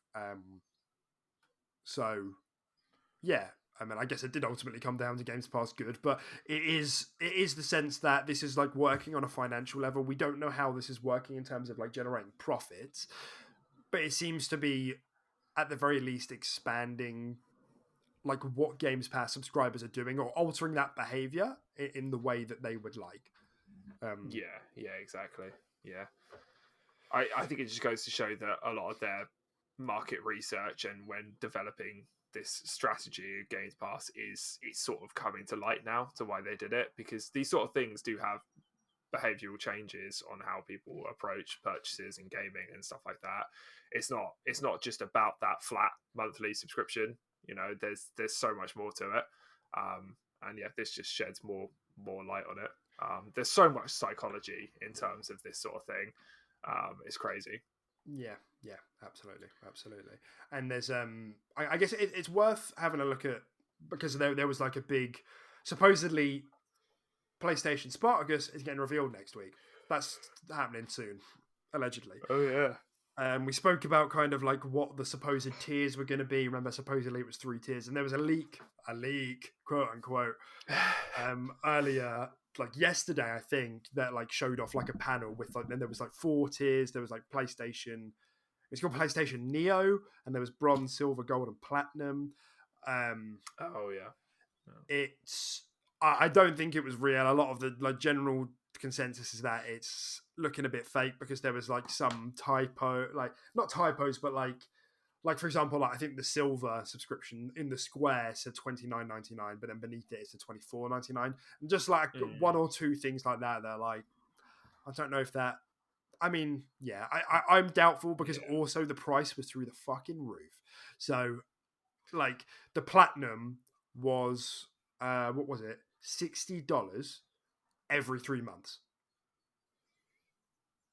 That's $240 a year. It's a lot of money. That's a lot of money. Yeah. 20 quid a month. Yeah. Yeah, and that's the highest subscription. So Games Pass Ultimate typically comes in about it's like £25 every 3 months. So yeah, it comes out to about £110, £120 maybe every year, which is like not cheap, but for what you get, you get the streaming and the Games Pass and Xbox Live Gold and EA Access. You get a lot for it, and it's half the price. So and as we've already said, PlayStation Platinum or whatever the highest tier of Sparkus is going to be, it's not going to have day one access to their first party games, which is like the biggest thing. Like, and it's not gonna. It's always going to be laughed at. Like, it might be some good value, which is great, but it's always going to be like, it's not quite Games Pass unless they do that. Yeah. Oh, 100%. Yeah. I mean, I think we can both agree that's the main selling point of Games Pass is knowing that first party studios and their games we just get just there. It's just guaranteed. Like, we never have to worry about it. Yeah, 100%. And if they don't do that, in all honesty, even if they end up being a bit cheaper or whatever, even though they're looking like they're going to be more expensive, but even if they were cheaper, £100 a year, £20 cheaper over the course of the year, I would still think it inferior if they didn't have that, like, regardless. And I think that's actually a bit of an interesting thought experiment because, like, would you subscribe to Games Pass if, like, tomorrow Xbox was like, yeah, we're no longer going to have first party games day and date? Because I think they've done a good job of getting partners involved that I probably still would. Yeah, I mean, I would definitely be more hesitant. Like right now, it's just a no-brainer. But like, I would definitely be more hesitant. I would actually give it a second glance. I'd be evaluating it month by month. I think, you know, like if like I would need to hear about the next big game that's going in day one for me to be like, okay, I won't cancel it. But like, if I hadn't heard anything in a couple of months, I'd be like, I'm going to stop it for now. Yeah, exactly. Yeah, or I would just do more research into it and just be like, oh, okay, well, nothing's happening. You know, by the looks of it, it's going to be quite quiet between January and March, so I'm going to cancel it, and then I'll just buy it again around April, May, June. You know, where I know some games will be put in there or whatever. Yeah, I would reevaluate it. Yeah, exactly. I think that's how I would approach it as well. Yeah, okay. That is quite interesting because I don't know if that's us becoming really comfortable with having that ongoing subscription and having these games that we can just kind of boot up, or if it's a testament to the fact that Xbox has done a good job getting big first party titles in that we wouldn't have otherwise played. You know, Back for Blood comes to mind, Outriders comes to mind. You know, these are hardly games that we spent our lives on, but it was a good time for a week or two. That I would have otherwise bought, I guess, is kind of the thing. Yeah, 100%. Yeah, because those are not necessarily, like you said, they're not first party, are they? But they're just good games that were chucked in for day one. Yeah, I do think that does come into play quite a lot, and that is what would potentially, if they kept that up, that's what, even if they took away first party, obviously that was what would keep me coming back. But again, like a lot of these things, it's so hard to tell because so many of them were last minute as well, and it's just like I would just, if that was the case, I would just probably not have Games Pass, and then when I hear the news, I would have Games Pass and just be like, "Oh, Back for Blood," because they're very last minute announcements. A lot of them, like I think Back for Blood definitely was like a week before launch. They were just like, "Oh, it's a Games Pass." Like I think Outriders, there was a bit of marketing behind it. It was known to be in Games Pass for quite a while. But yeah, that was reasonably late as well. It wasn't as late as Back for Blood, but I remember because they teased it on Twitter. It was like a solid month, I think. Maybe like maybe 3 weeks, 4 weeks. Yeah, because I remember them teasing on Twitter, and everyone was like, "No way! Like no way! It's too late." And then it was. Yeah. So yeah, it kind of really depends on how they would approach it and how much like sort of time they would give to just be like, this is coming out on PlayStation Spartan or whatever it's called. Spartacus, you know, if it Spartacus, if they gave it a decent amount of time for the user to just be like, okay, I'll subscribe now, yeah. But if it's very late, last minute hype buzz announcements, I feel like, you know, a lot of people would just not be subscribed until the moment they hear the news, and then subscribe for a month, play it, and then leave again. So yeah, I'm with you. Yeah, I think it's just interesting. You know, I'm ready for this to be shown off now, so I can we can stop speculating and actually do like for like comparisons. Because I've said it before, I'm not just here to be like, oh well, PlayStation's version is what. Like, I want a PlayStation subscription. I wish PlayStation did a Games Pass because I would be on that straight away. Like, I have a PlayStation 4 right now. I'm not spending 60 quid to play a couple of the games I've missed out, like Mars Morales, it's cross-gen, Ghost of Tsushima.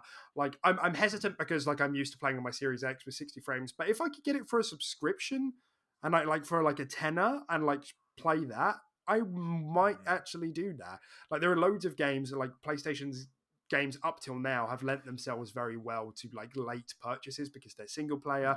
You don't miss out on much, and so I've always just waited for bargain sales like years and years later, which I can continue to do, but it benefits me as the sort of like, with my PlayStation being my secondary console, to have something where it's like all our first party games are in this now for like X month, a month, and I can do that. That benefits me. So I want this to be good.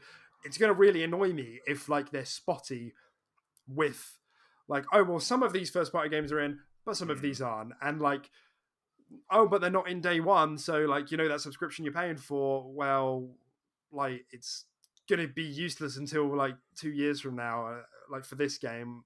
So like that, that I'm weighing it up as like a value, estimation for myself.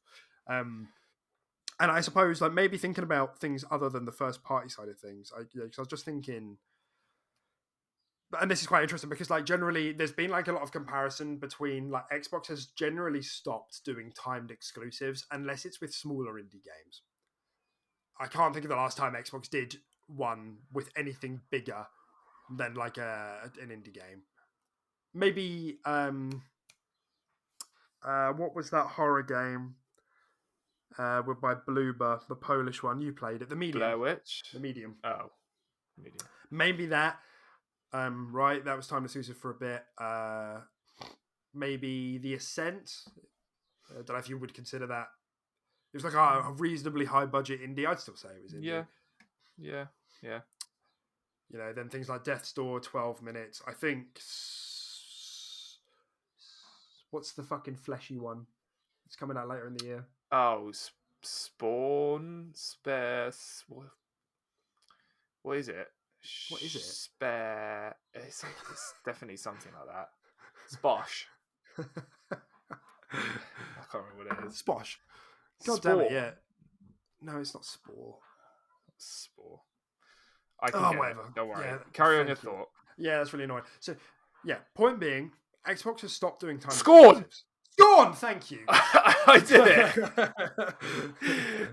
God, that came like from the back of your brain, dude. Like, it really did. I like said it as it entered my brain as well. I was like, Scorn! So straight out. Yeah, that electric current was like through your brain.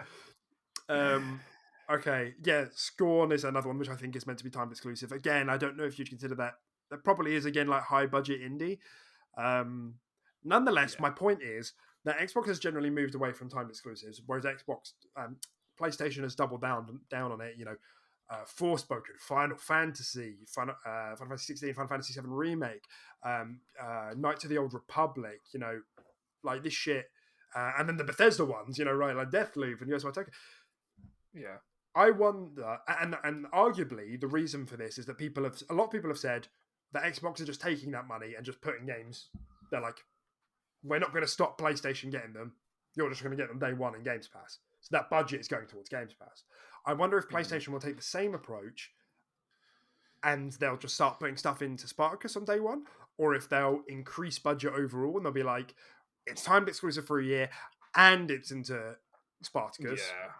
Yeah. But like, I don't know if they will, because then that's like, why hasn't Xbox done that? I don't know if that's just like a culture or a principle thing.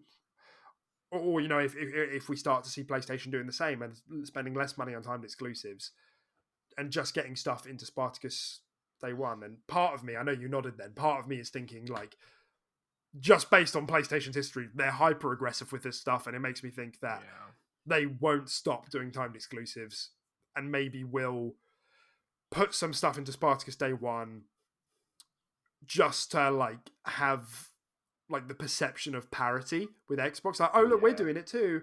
Or I guess the flip side of that is that they don't do that at all. Like they don't do day one stuff at all. I don't know. What do you think amongst all of this? I think the whole like timed exclusivity in Spartacus is probably a route they might take. So both.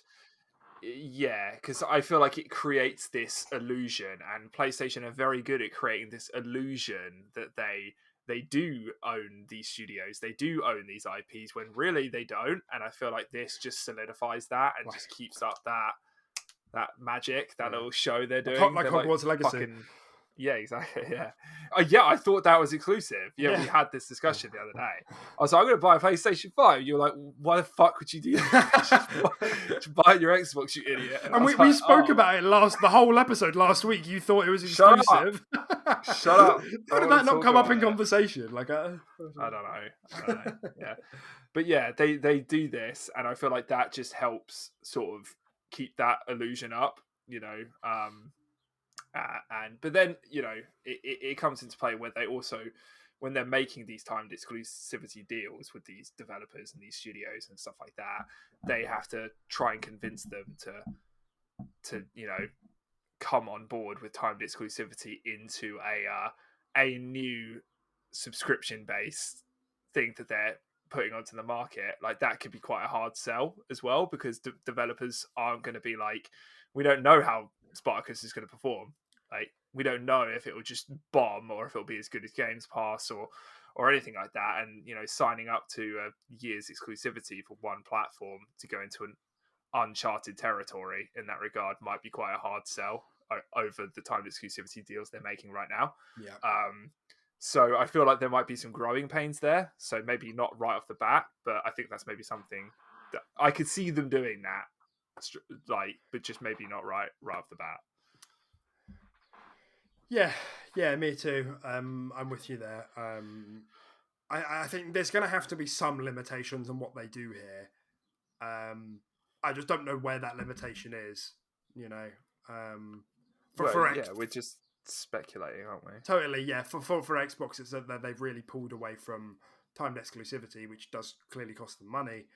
And PlayStation is spending a lot of money at the moment on acquisitions, and their budget has increased, right? So it's not like they have this tiny pool of cash. Their budget has increased, but you know, there's got to be somewhere where the buck stops.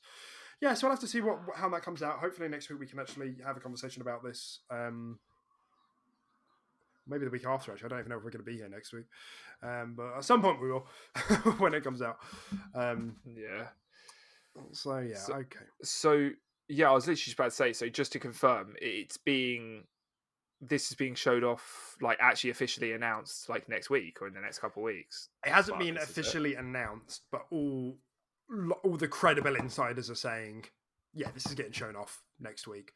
The actual, the whole tiering system that I said earlier with, like, the platinum and the bronze, silver, gold, that, is up in the air. Somebody very well might have seen, it's being announced next week, put this together and put it into the wild just while it was, hot, while it was in conversation. And do you think this is something that not only will they, like, announce it and just be like, yo, we're doing this and these are the tiers, do you think this is something they'll just sort of give information on, or do you think it's also something they'll just be like, you can subscribe now, it's kind of like available like right now, or do you think there's going to be a time gap between the announcement and when it's actually available as well? Yeah, that's a good question. I'd like to think that as they announce it, they'll just be like, you can subscribe now, right? There's a library of games right there, or however they're doing these tiers. Yeah, maybe. I would have thought, no, in my head, they announce it now and, like, have a follow-up in their big summer show. Like their E3 State of Play, There's like 45 minutes long, they show off a load of new games, and at the end they say, that subscription we spoke about earlier, ready to go now, and you can get this game that we just spoke about on it right now.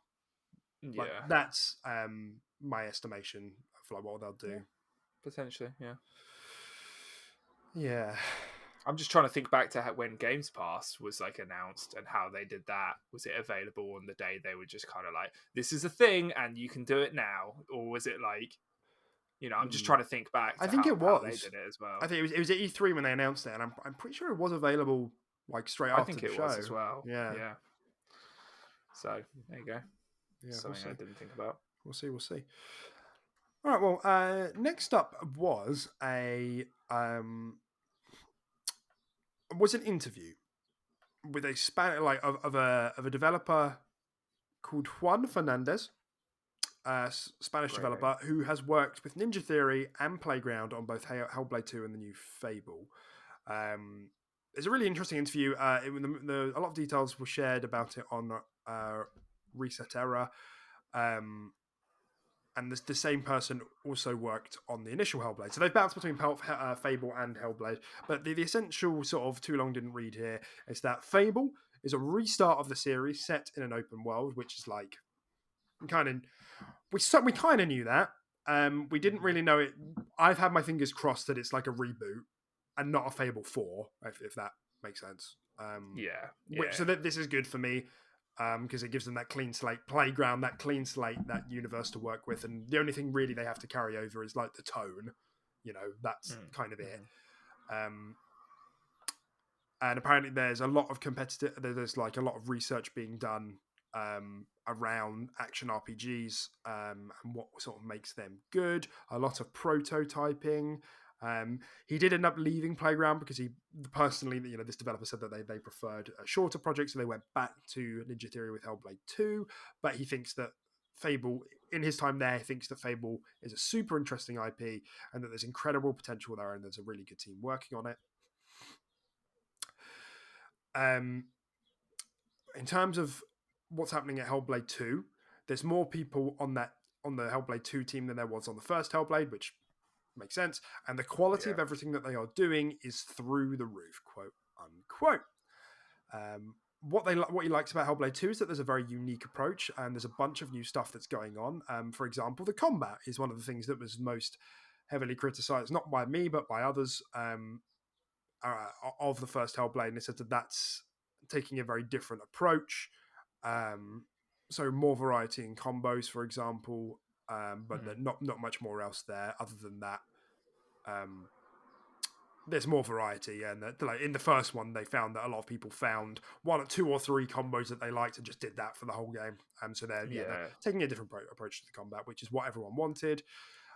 And above all else, there was a need to test the first game more with people outside the studio, but they didn't have the time to do that, which is why some of that stuff was a bit smaller in scope. But yeah, that's essentially it. Just like a couple of details, really, and obviously this developer who now no longer is working there, but has worked on both, is really sort of impressed with these games so far. And I mean, these are 2 of those games which are like the poster children for what Xbox has in the store. When a lot of people are like looking at the next game, the next generation of Xbox, it's like Hellblade 2. Gonna be like, we've seen gameplay of it now. It looks fucking outrageous. Fable we haven't seen anything of yet, but it's a really loved IP made by a really talented team who have yet to prove themselves in the RPG space. But so I am. Which you're probably more excited. You're more like a Fable boy, aren't you? For these 2. Yeah, I mean, I haven't even played Hellblade 1. I would say I'm more excited for Fable for sure. And again, I'm completely on board with them kind of just starting the series from the beginning again. And just keeping, like you said, the same tone, but not shackling them down to anything the previous games have done and where they left off, So that's good news for me, at least looking in on it. And I mean, I'm not going to disagree with you. The Hellblade gameplay we saw, the Hellblade 2 gameplay looked insane. It looked crazy. So it doesn't surprise me that everything this guy's saying, where the quality is just through the roof and the team's bigger, it's off the back of the success of Hellblade 1. So, it's good to hear and it's kind of expected to hear at the same time. So, great. Nice. Yeah. Nothing groundbreaking, but just sort of a bit of a touch base, really, which I think this is what happens when we don't hear from official Xbox channels in a while. Everybody's like going crazy and trying to get every bit of news that they can. Exactly. Okay, so we're coming up to our final few news stories of the week, and one of them is a bit weird. And we spoke about something related to this. I think early on in maybe episode 20-ish, and it was kind of the idea that Xbox are working on cloud native gaming, and the story for this week is that Xbox has opened a publishing wing for cloud native gaming. And you might remember this division. Well, you might remember Xbox hiring someone called Kim Swift, and the division is being led by them, and they're joining as a cloud gaming director. And I think this is the same person that worked on Portal and like Half-Life, like a lot of the Valve stuff. I can't remember, but Wow. the credentials were there. But I don't understand what cloud native game is. I don't know what that means. I don't think anybody Well, knows what that means. it's just a game built entirely in the cloud, right? It's like when Why? like it's like obviously Microsoft Flight Sim and stuff like that has a lot of assets, and a lot of a decent majority of the game is built and rendered in the cloud and just sort of streamed into the game. You know, this is essentially just the game is in the cloud, right? There's no Well, yeah, but I guess like, is it that simple? Is it just Xbox being like going back to 2013 and being like, okay, we've given this a rest. Like we know people didn't like the power of the cloud back then because together, but now that everyone else is doing it, like we're going to reinvest, refunding it because like we saw had some like pretty spicy technology. Like Crackdown 3 was supposedly was meant to be that thing, which obviously wasn't. But like you rightly say, Flight Sim drew on that. I think a lot of the Forza Horizons did as well to a degree with the the ghost cars, whatever they're called, the driver cars. driver cars, yeah. So because I guess it's just I guess the thing that's making it the terminology cloud native gaming is not the same to me as cloud supported, or and I guess that's what's throwing me off here. And in which case, if it is a game that is entirely running or being streamed from the cloud, my question is like, why? Like, how So is that going there's no hardware constraints for anyone that wants to play it. If the game's built entirely in the cloud and it's like Series X quality, it essentially means I could stream it off my shitty Asus laptop underneath my bed which if I I get, wanted to. yeah, And it's just like I'm playing a Series X game. but that on that, surely that's what xCloud is for, though, right? Like you can stream whatever game you want, like from the server blades rather than running it natively. Which I get that, but like, doesn't it become like a bit of a jack of all trades, master of none? Like, if you're making games where you have to compromise like input delay and like visual fidelity and like yada yada yada, because it needs to run from the cloud. I don't know. Like making a game based on that is confusing me. And clearly these people know what they're talking about and I don't. But that's what I'm struggling when they eventually get in front of people to explain what this publishing arm wing is going to do. They need to explain like what the fuck. And I guess like it never really will make sense until like a game is actually shown. Like it won't really come together. Yeah. But that's where I'm at. I'm just not quite understanding how this is like like good. I understand the from like the technology angle. It's very interesting. I get that, but I'm not seeing how this is going to result in better like games, I suppose. Because it's a good supplement to me. Cloud is a good supplement. That's what I think of, but not as like a native thing. So I suppose, I don't know. That's it. I just don't know. Exactly. I don't know either. It's something you have to see. It's something you need more information on. But Yeah, it has the potential to be pretty cool and just create less restraints for the user. Yeah. So we'll have to wait and see. Well, how does the Switch stuff work? Do you know anything about that? Because apparently the Switch streams like a lot of its stuff. Like some of the games that the Switch can't run, it like relies quite heavily on streaming, doesn't it? Where like a lot of other games don't, which is why the ports come so late. But I don't really understand how that works and how they make it handle so well. I don't know. Nintendo will have their own cloud servers, server blades and information that's obviously just feeding into the game live, right? Yeah. But yeah, I don't know. I never actually heard that about the Switch, to be honest. That's new. That's news to me. I've heard like Doom, for example. Like most of the game streams because the game just wouldn't be able to run it. So well, if anybody knows more than we do about this, please enlighten us. Like because it's over my head. All right. And last real news story for today is that it was a little 9 years celebration of ID at Xbox. Yeah, which was funnily enough the same time we heard about the Halo TV show. Ridiculous. Since since the program's inception, independent developers have earned more than $2.5 billion in royalties and total revenue generated by ID at Xbox partners. On Xbox almost doubled over the last 3 years. So ID at Xbox has been one of those like really successful initiatives. Always thought the name was a bit weird. I always remember IDARB. ID at Xbox, remember IDARB. Yeah. And it never really came together when it was first announced. I remember at like the start of the Xbox One generation, it was like idea, you're like, okay, I guess it's like for smaller games. But the stuff that was in there was mostly not like, it was never marketed that well. Nothing really ever caught my eye. But in the last, like, I would say 5 years, you know, not only has the scope of indie games, like, seems to me, maybe I was just ignorant to it, but it seems like a lot of the scope of independent games has like gotten bigger.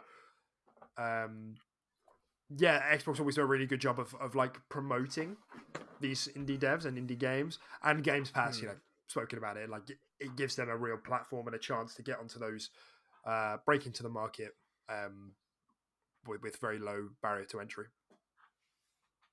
Yeah, for sure. ID at Xbox has come leaps and bounds since it first started. It's kind of crazy. It's a really big name now.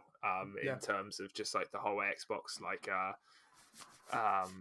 ecosystem and stuff like that. So, but yeah, I think you're right. I do think just one. I think the standard of indie games has gone up a lot. And I think as we've uncovered these genres and these genres become more popular for like roguelites and stuff like that, and they're so much more, the users are so much more aware of these genres now, that I feel like it's kind of given it that kick up the arse, and they're really popular now. So yeah. Yeah, absolutely, and That's my take on it. yeah, I guess to a degree, like reflecting on it a little bit, there has been a history of indie games being like breakout successes, but like not to the degree that we see now. You see like every month now, it seems like there's like the indie game of the month kind of thing that is like broken through, and because before ID Xbox, it used to be the summer of arcade, didn't it, or whatever it was, and there were things like Castle Crashers or Battle Block Theatre. I think about Explosion Man as well, and these were all games that were exactly that were really popular. But they were quite few and far between. Whereas now with ID Xbox, you get these sorts of games at a really frequent cadence. Big up ID Xbox. That's got to be one of the most successful initiatives that Xbox has invested in since the start of last gen now, I guess. I think so, yeah. And it's something they stuck with as well. Like, cause it wasn't always big, and they were probably just like, a few times they were like, should we just like maybe bail on this? But I wouldn't be surprised. I don't know, but I wouldn't be surprised if discussions like that were had, back on its launch and stuff like that. But yeah, like I said, it's come leaps and bounds, and yeah, it's big now. So yeah, absolutely brilliant. Well, that's all the news for this week. I don't know how we managed to go on for so long, to be honest. I guess yeah, it didn't feel like that long, but I get that a lot, to be fair.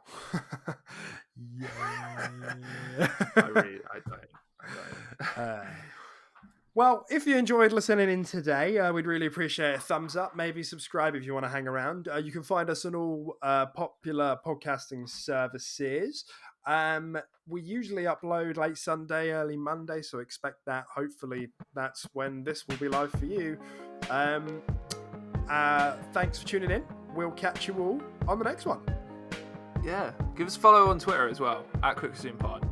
Yeah, this guy tweets bangers. Tweets bangers all the time. That's all I tweet. Nothing but bangers. Bye. Bye.